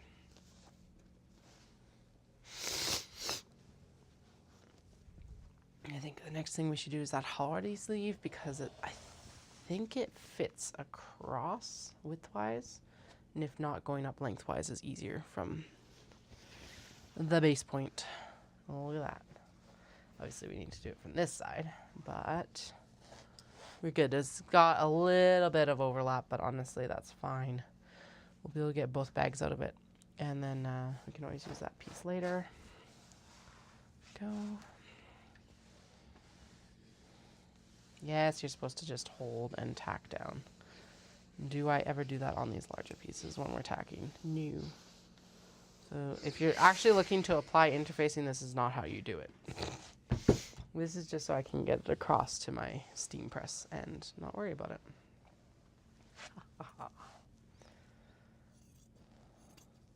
Because the steam press does just do so much better of a job than an iron ever does. So, okay, but that is good enough to get over here at least. And then this piece of OB is just going to have to run up. Oh, I did say I was just going to, do you know what? I'm not going to interface this whole thing today. We're just going to do, so we're going to do interiors for both of the, for 2 bags.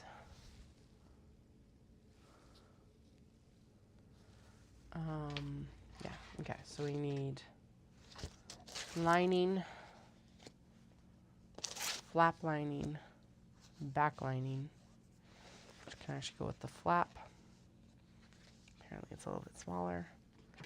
And then, and we need 2 bags, so that's good. We can do a belt bag here and a belt bag here.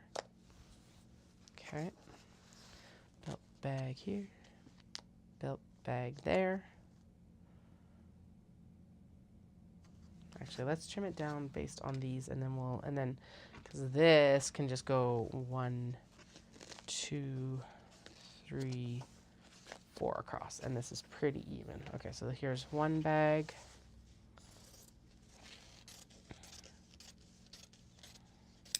And then we'll just cut another one like that. And then we'll cut the sides, and then the rest of this can become the portion for the traveler sling. That's what it will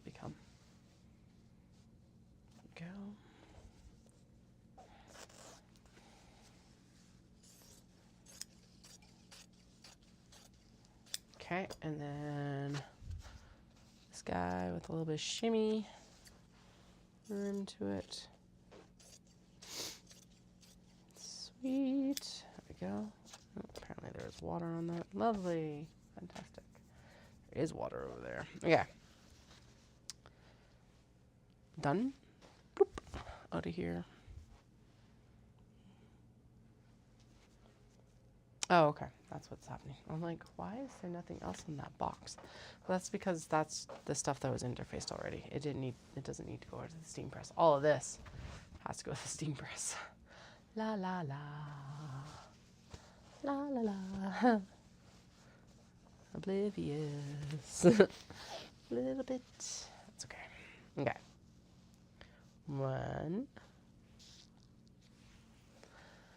By the way, Canada Post is currently on strike. However, do not worry. I do have alternates available, and we will use those alternates where applicable. Including the US, we can do chit chats from Calgary, which is really nice for me.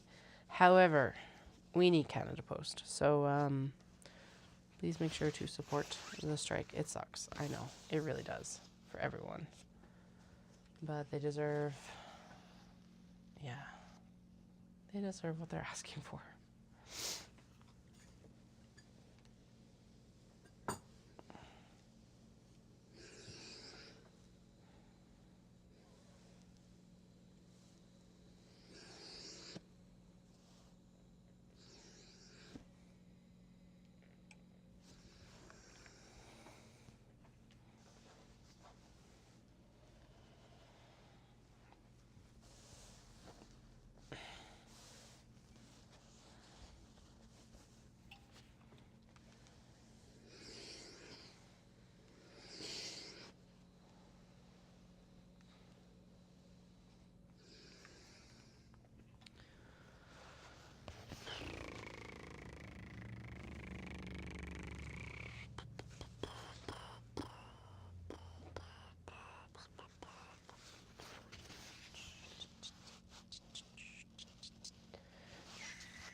Pull it down, pull it down, pull it down.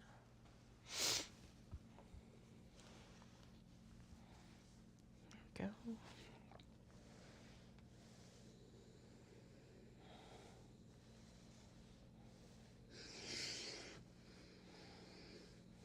we go. Ew. Oh god, that one did not go well. It was like, I'm going to adhere as soon as you touch me to this fabric. Let me add some wrinkles there for you. Just because. Okay, this is probably about the point that I should trim it down again because we're shimmying. Okay. Push, push. Good. Okay. Trim across, trim across, trim across.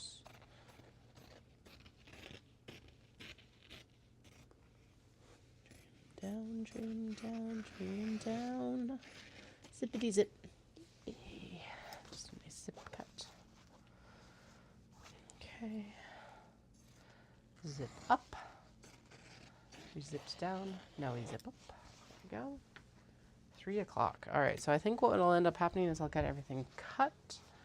And then these belt bags do come together extremely fast. So probably end up sewing the majority of them either tomorrow night and Friday afternoon. Although, because I've got cake stuff. Well, honestly, if I did all the cake stuff tomorrow, I wouldn't have to worry about it. And it would be done on for Friday.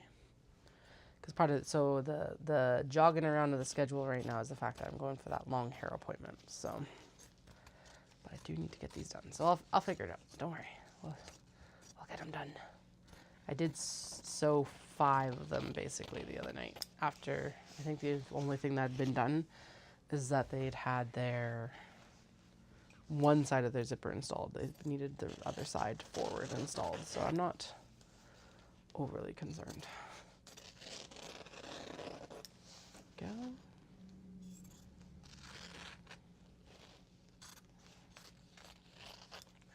Okay. Tacked it down, tacked it down, tacked it down. Next set of tack downs. Ahoy!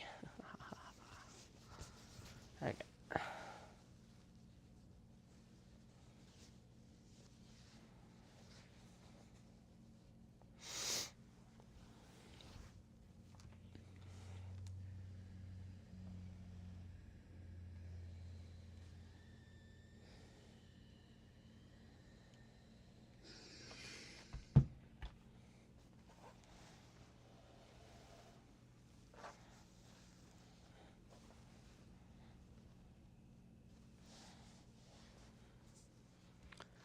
Right.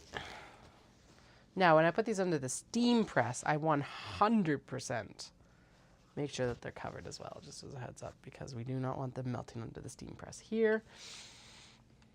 50, well, yeah, I don't. That was probably not enough time, but I also do not want to scorch it because I'm pretty sure that that is not. Pretty sure that's probably some sort of plastic thread on this Segai mermaid obi. So let's not melt. Well, even though my iron's toast now, it's like, let's not. I do not have a replacement yet, so let's not completely destroy it yet. I guess that's the key today. Let's get through the interfacing and then we can destroy it.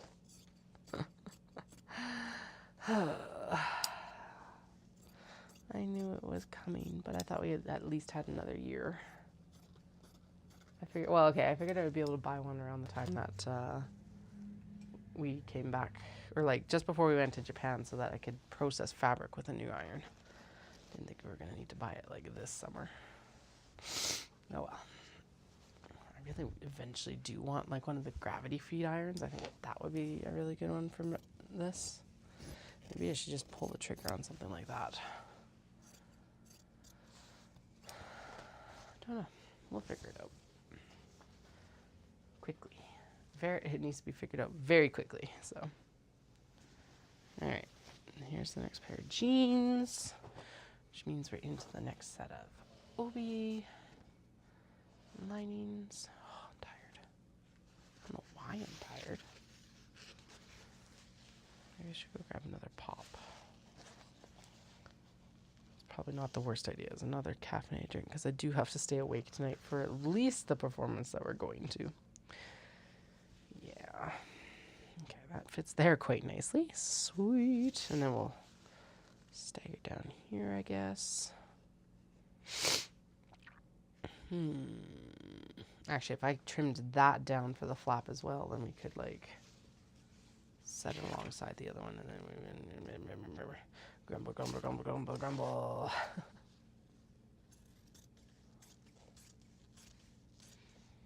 Because they could go side by side, and then this can go on top, which would be good.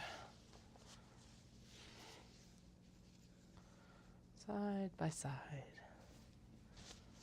On top. There we go. Boom, boom, boom. And this can go here. And then I don't think we have anything else that can... Oh, we could fit the some of the cotton in if we really wanted to, actually. Because we need to, so the denim for the cotton doesn't need to be interfaced, but the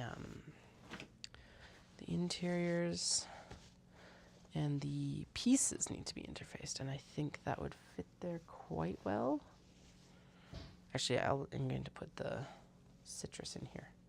Yeah, there we go. That fits that perfectly. And then we'll do another trim off up here, and we should be good for a bit. Okay, yeah, now we're into the like nitpicky pieces, so we'll get her done.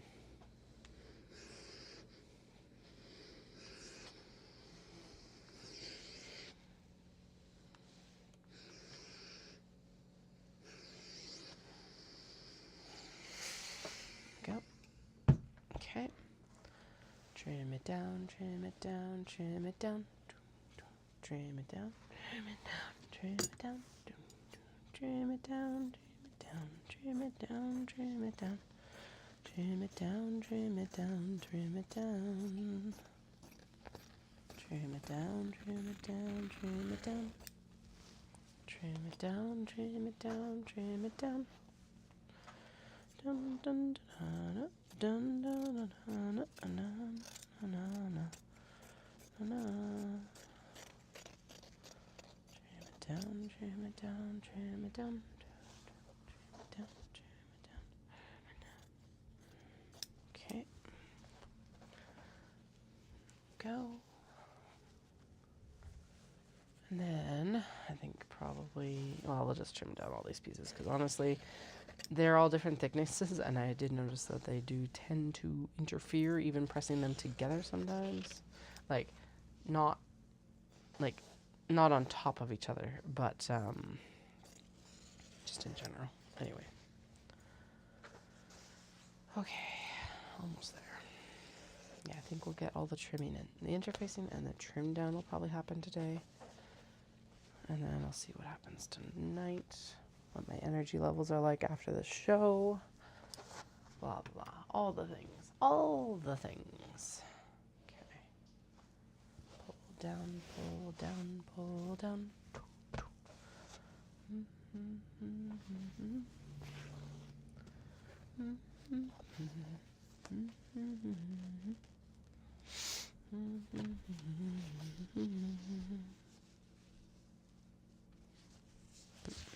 This side is the right side. Okay, there we go.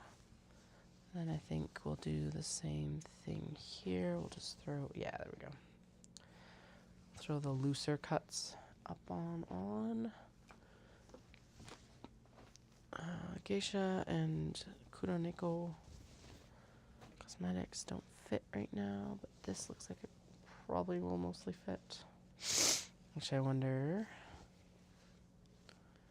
if the bunnies are a little bit long. So let's put the other cut of this here.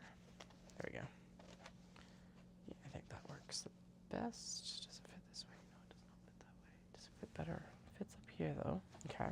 Because I'm like, that is kind of a waste of that space otherwise. Let's do the batik along here. Oh yeah, there we go. That's better use of the interfacing space. Okay.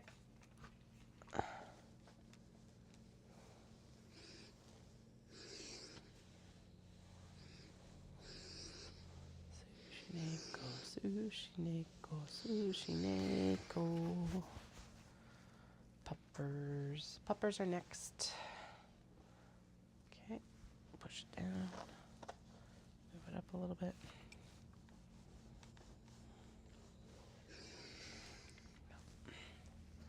Come down here, my pretty. Come down here, my pretty. Okay. Oh, there we go. That can go like right here, maybe. Actually, if the long piece fits here, that's what we'll put here. Yep. Sweet. And then we'll pop this piece above the dogs. Yep. Excellent. Excellent. Zoom, zoom, zoom, zoom, zoom. Zoom, zoom, zoom, zoom, zoom, zoom, zoom.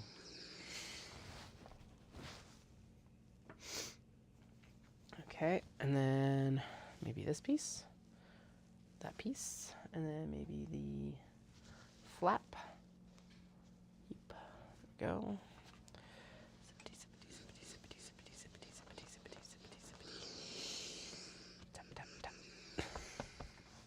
Because I don't want to get too much sticky on my iron either. Okay, there we go, and then we're going to do this piece here, I think. Good. And then this piece here. Yeah, because that takes up the majority of the width.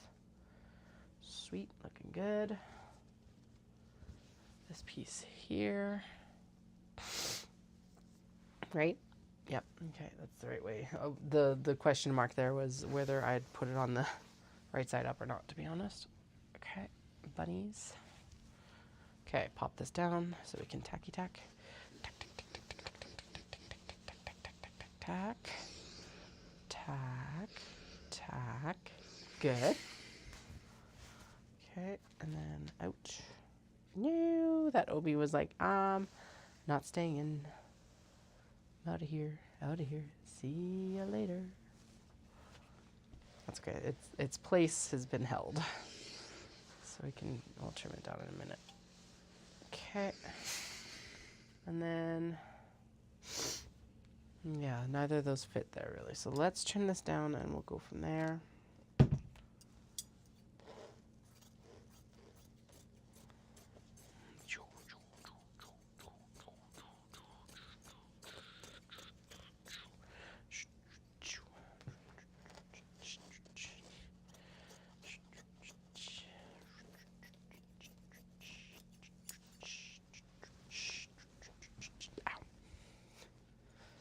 Okay, the dogs also didn't stay, but I know where their spot is, so we'll get that in a second.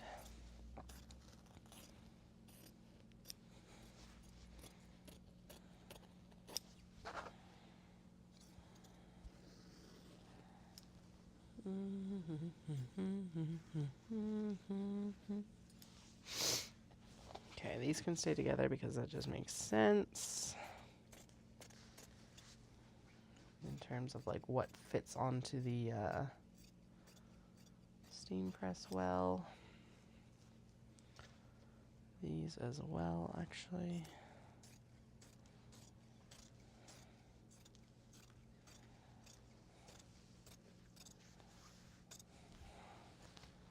Turn. Go. There we go. Okay. Righty. These and this are good. Yeah, man.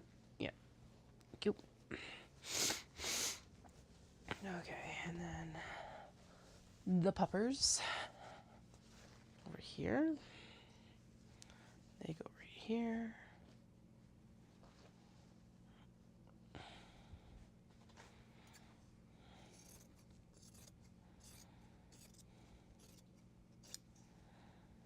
Okay, and then we're going to trim up and around this a little bit better so it's not so much getting stuck to the steam press or the pressing cloth, which makes my life easier afterwards.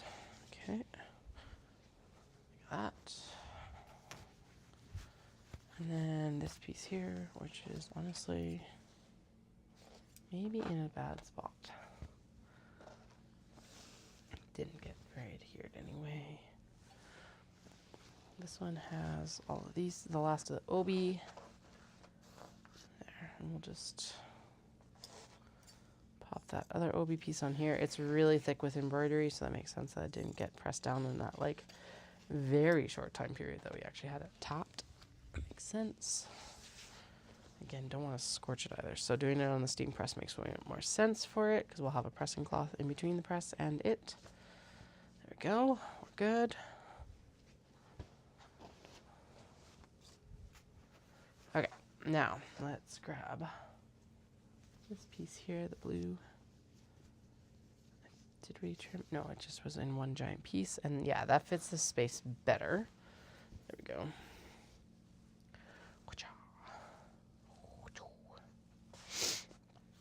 And then we've got this one here. Yeah, okay, good. Okay, so let's tack the blue piece on next. And then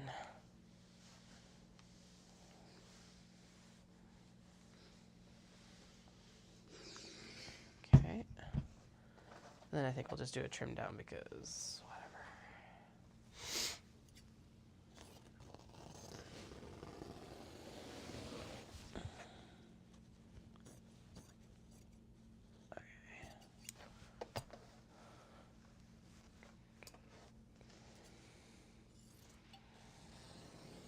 So I got an hour and a half before kiddo pickup.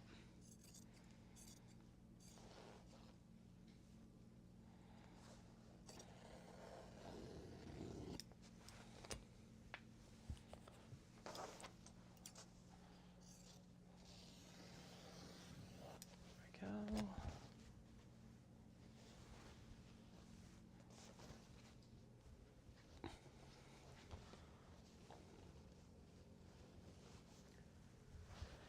Good. Okay. Almost done.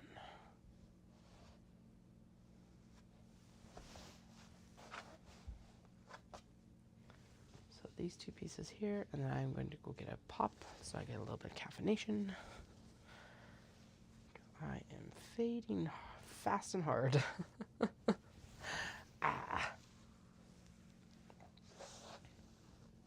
Given that I normally have a coffee around this point, it makes sense. Annoying, but makes sense. Okay, does this fit here? Oh, look at that. Perfect. Like it was meant to be. Excellent. Not tall, not as tall as the rest of it, but that's okay. Then we can deal with that portion. Okay. Last of the cotton linens for this round. Or cottons. I guess there's cotton linens as well, but you know. Okay. Good. And then trim across, and then we'll get this iron drained and out of here because it is leaking everywhere.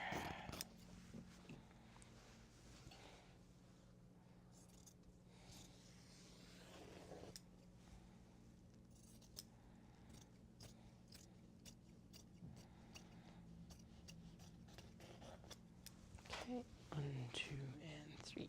Alrighty.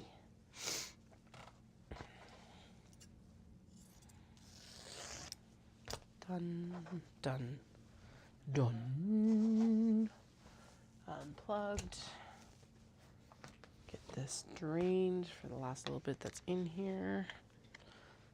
And mourn the loss of our iron. Wild.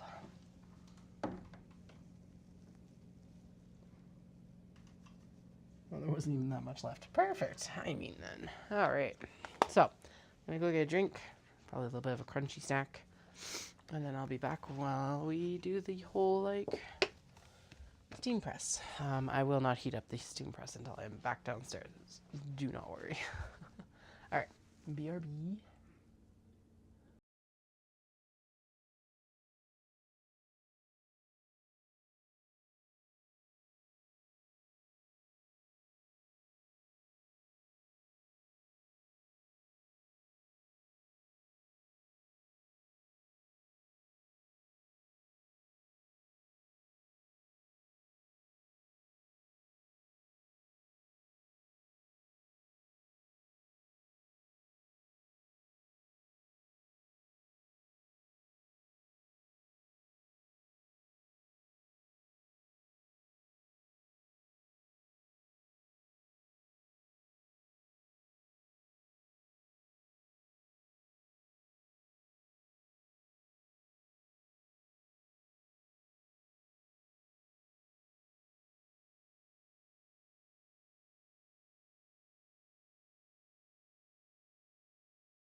All right, I am back. It's mostly going to happen off camera, but just because it's like, it's a pain in the butt to set up the camera for the actual steam press. But you'll see the pieces slowly come in this direction as we get them pressed here. Just need to make sure that it's actually, yeah, it's got water in it. Good. It's also like propping up my whiteboard, which I do. Whoa. Oh, okay. That whiteboard just completely fell apart. Excellent. Anyway, what I was about to say is that I do need to figure out a spot for my whiteboard because I do find it motivational. I should probably just go like right. Actually, I should take down the actual board that's like right, the pegboard that's beside the desk probably. And, oh, I wonder actually. I don't think you can see me anyway. You'd be looking at my back. Yeah. Anyway, I should take down the pegboard that's beside the cutting station, I think. And we should use and should just put the whiteboard there because I think that would be more useful. The Scatus that's, or the pegboard, it's the IKEA one. Anyway, I think that one is not like overly useful. It's fine, but it doesn't need to be there. I think the whiteboard would be better because then we could still keep a little running tally of what needs to be done. Although writing it down on the phone, I guess, is not the worst either. All right.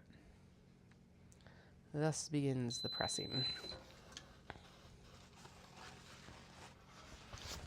So there's the puppers, partially ready.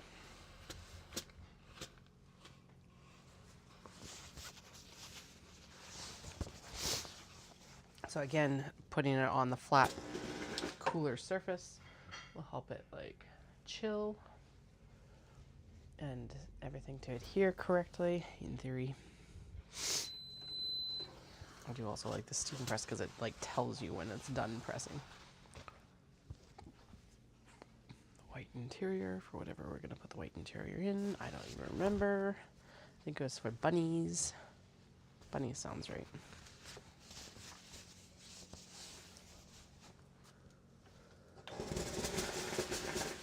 Asian black cats are going underneath right now, and then it'll be bunnies.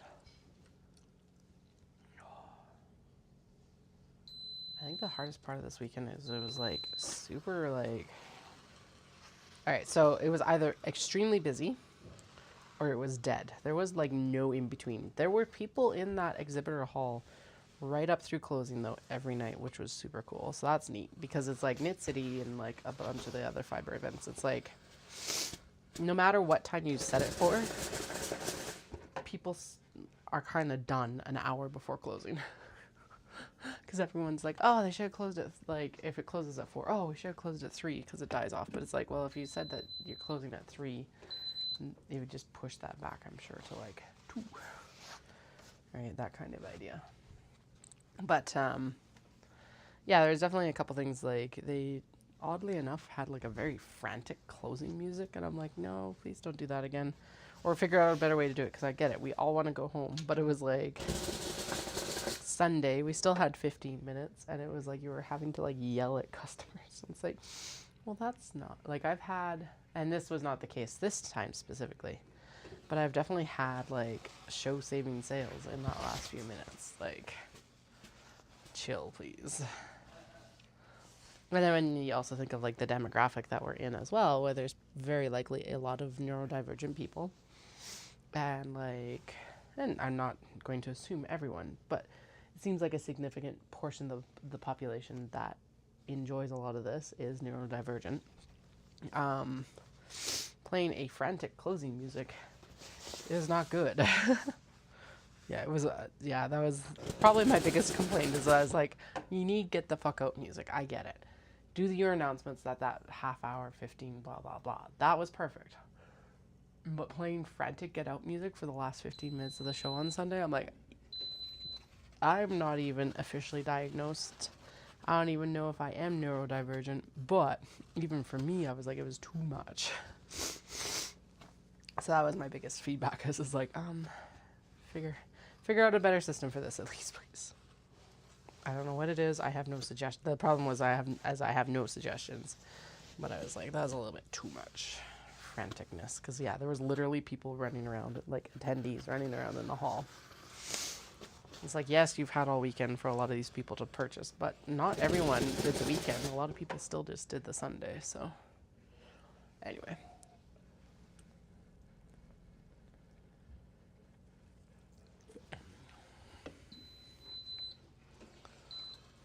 This is what I mean by cat problems. It's like, if they don't change it, will I not go back?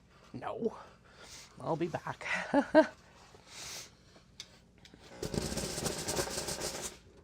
Would it be awesome if they do figure it out? Yes, obviously. So.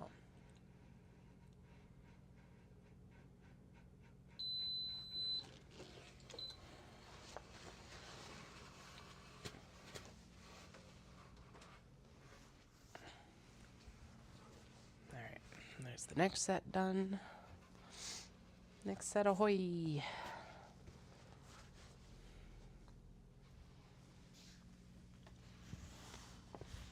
Pressing cloth fell off. Because of course it did.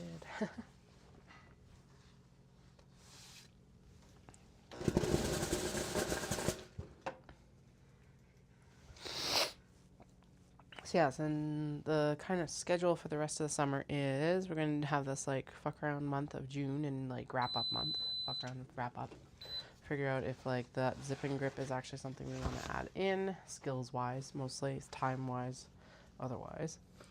The backpack, a couple other things. I've got a whole list. I have not got the backpack on there because it's a brand new pattern, but I'll get it on there. And it's also wrapping up on everything that we didn't finish before Dawson. And then I think July is Stampede breakfast and Omatsuri. So I guess the other thing we need to consider is that I should be going in and doing a lot more of these obi products here for Omatsuri as well. Yeah. It's a busy summer. Busy summer. So yeah, so I guess June is a little bit of a fuck around and find out month, but it's also a fuck around and figure out month. But it's also going to be a prep for... I keep thinking my next like really big event is Knit City, but no, we've also got Vibrations as well. And I don't know how that one, like where that's going to place on the spectrum of shows. Otafest is definitely going to be one of those shows of like not quite probably kill myself show, i.e. staying up like ridiculously late, but we are going to have to be very strategic because it's such a different stock base, given that like it needs to be a lot more of the like lifestyle stuff, and I'm pretty sure if I'd had the trays and the zip and grips done, I would have done even better. So what I'm kind of looking at now is it's like, okay, so if I get in for next year, what I'll do is it's like right after Knit City, we'll have to go in and start the prep for April, basically. Well, we'll have Shindig, so that'll be the big one. And then start the prep for April because we know it's going to be insane. And then once we get back from Japan, it'll be prep for Otafest. Just the whole time, basically, because we won't be back until early March. Honestly, it's both a good and a bad. It's an amazing time to travel for the lack of like tourists, and it's a terrible time to travel for this new schedule. So, but I guess we also have like 5 months before that essentially to get shit figured out. We have almost half a year.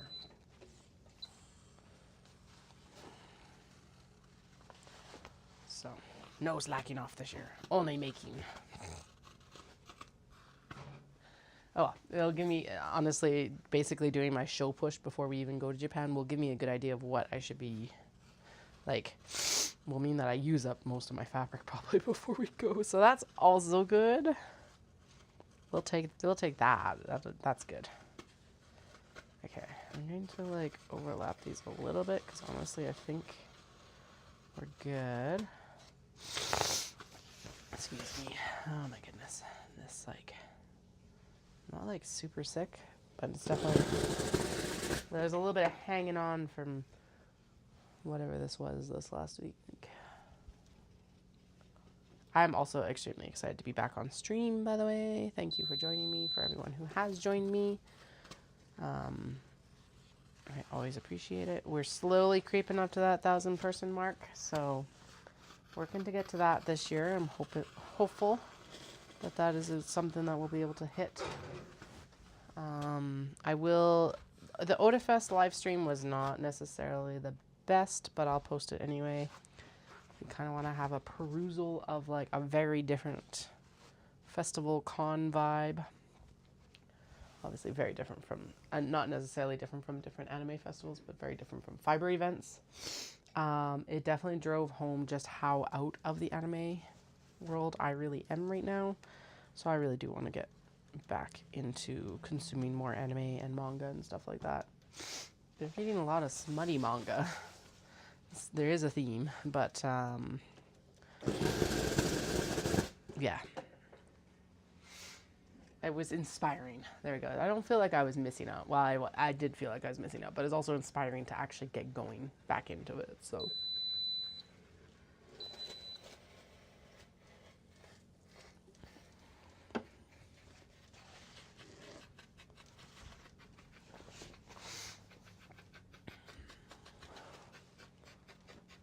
Okay.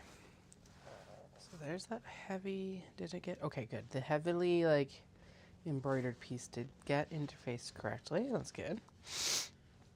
Now we're just on the one side at least. So now we gotta go in and do the other side. It smells like cookies. I have not been putting cookies in my steam press, but it smells like cookies. So.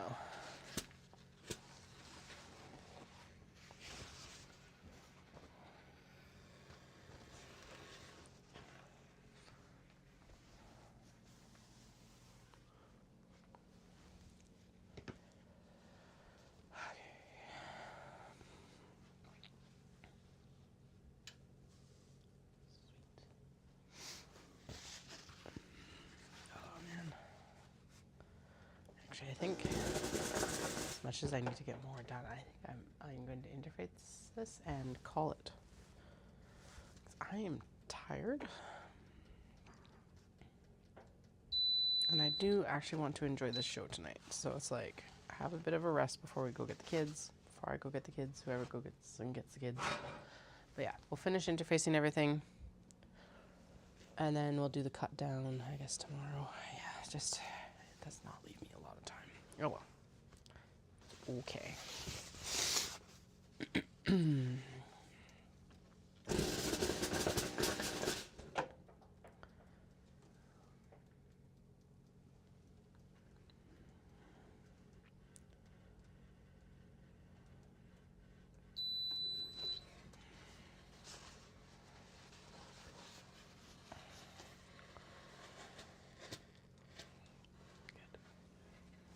Yeah, and then I'm like looking at what we have, or what I have for Obi and etc., and plotting out like, well, honestly, I will need a restock on the cotton and cotton linens, but I'm also really going to need a restock on the Obi and kimono, particularly kimono, but even Obi as well is starting to get like, I'm not out, but I'm starting to get down to like stuff I'm not as enthusiastic about. It's going to turn out gorgeous once I actually make it, I'm sure. But I'm like, it's not the stuff I've been reaching for. Which means that, yeah. A little bit of fabric blindness, I guess. I don't know.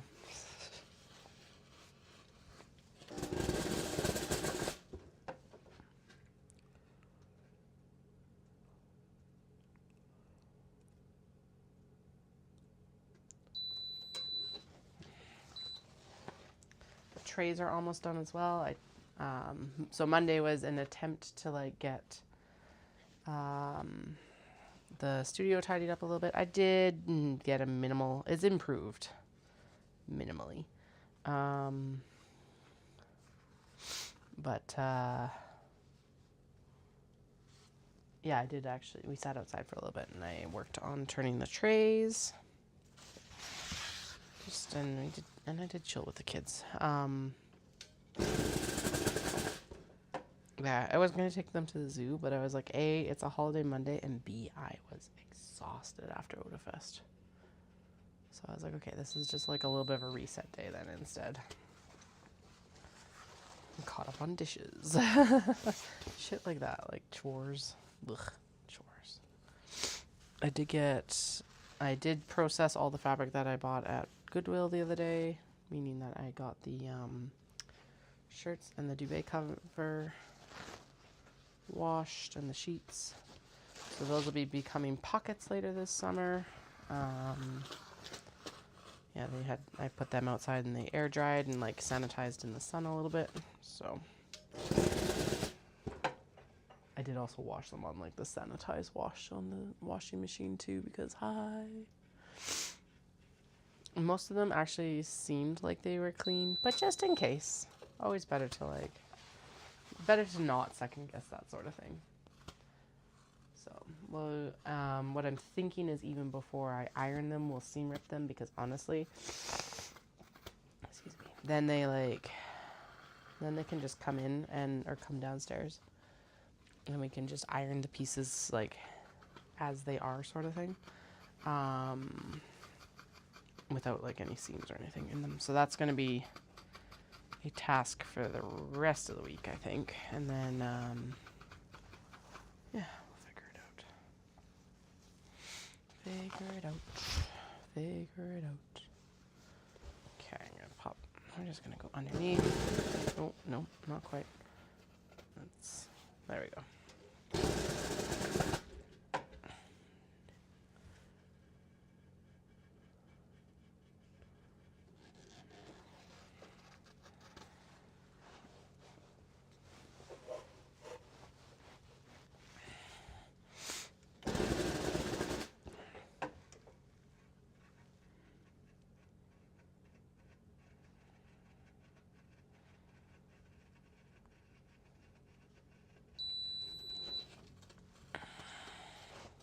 That's right, my mental clock is like 50%, counts 50% faster than the actual 10-second timer.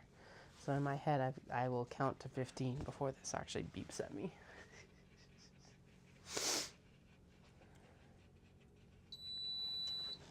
If I'm counting. I was not counting there, but yeah. Regularly, it's like 14 and a half seconds sort of thing. Okay, now that is embroidery, so we'll throw the press cloth in on top of that. Sure.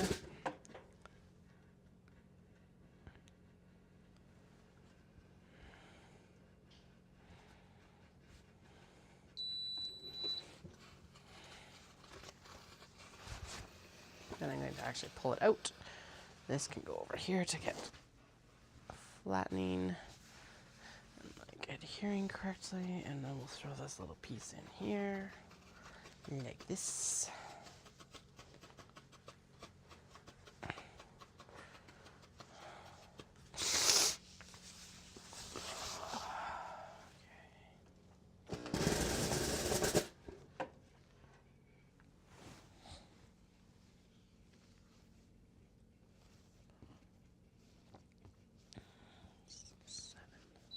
Well, there's only 7 more pieces. That's not bad.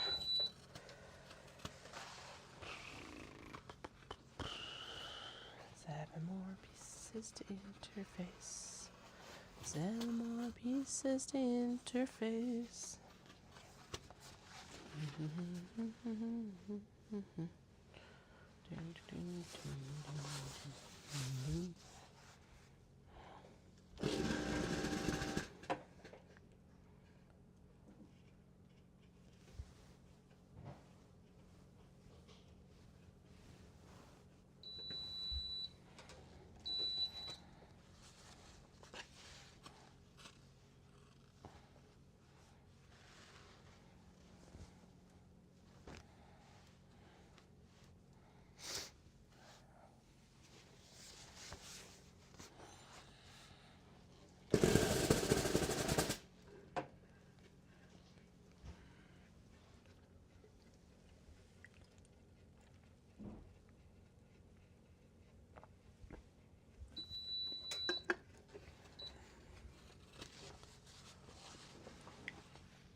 Actually, that's what I'm going to do. I'm going to take everything upstairs and I'm going to cut it while hanging out with Dallas. Well, he cooks, and but at least I can like sit down at our table and do it. And I think that's part of it. So I'm just tired of standing. Ooh, that's the other nice thing is it's like the new layout that we would do for Odafest and stuff like that does actually allow us a chair, which normally is not a big deal, but for a 3-day show, it's vast, and like 2 9-hour days, and then a 7-hour day. It's vastly different from standing for like an 8-hour and a 6-hour day, or whatever Knit City will be, sort of thing. I think it's 8 and 7 or whatever. So.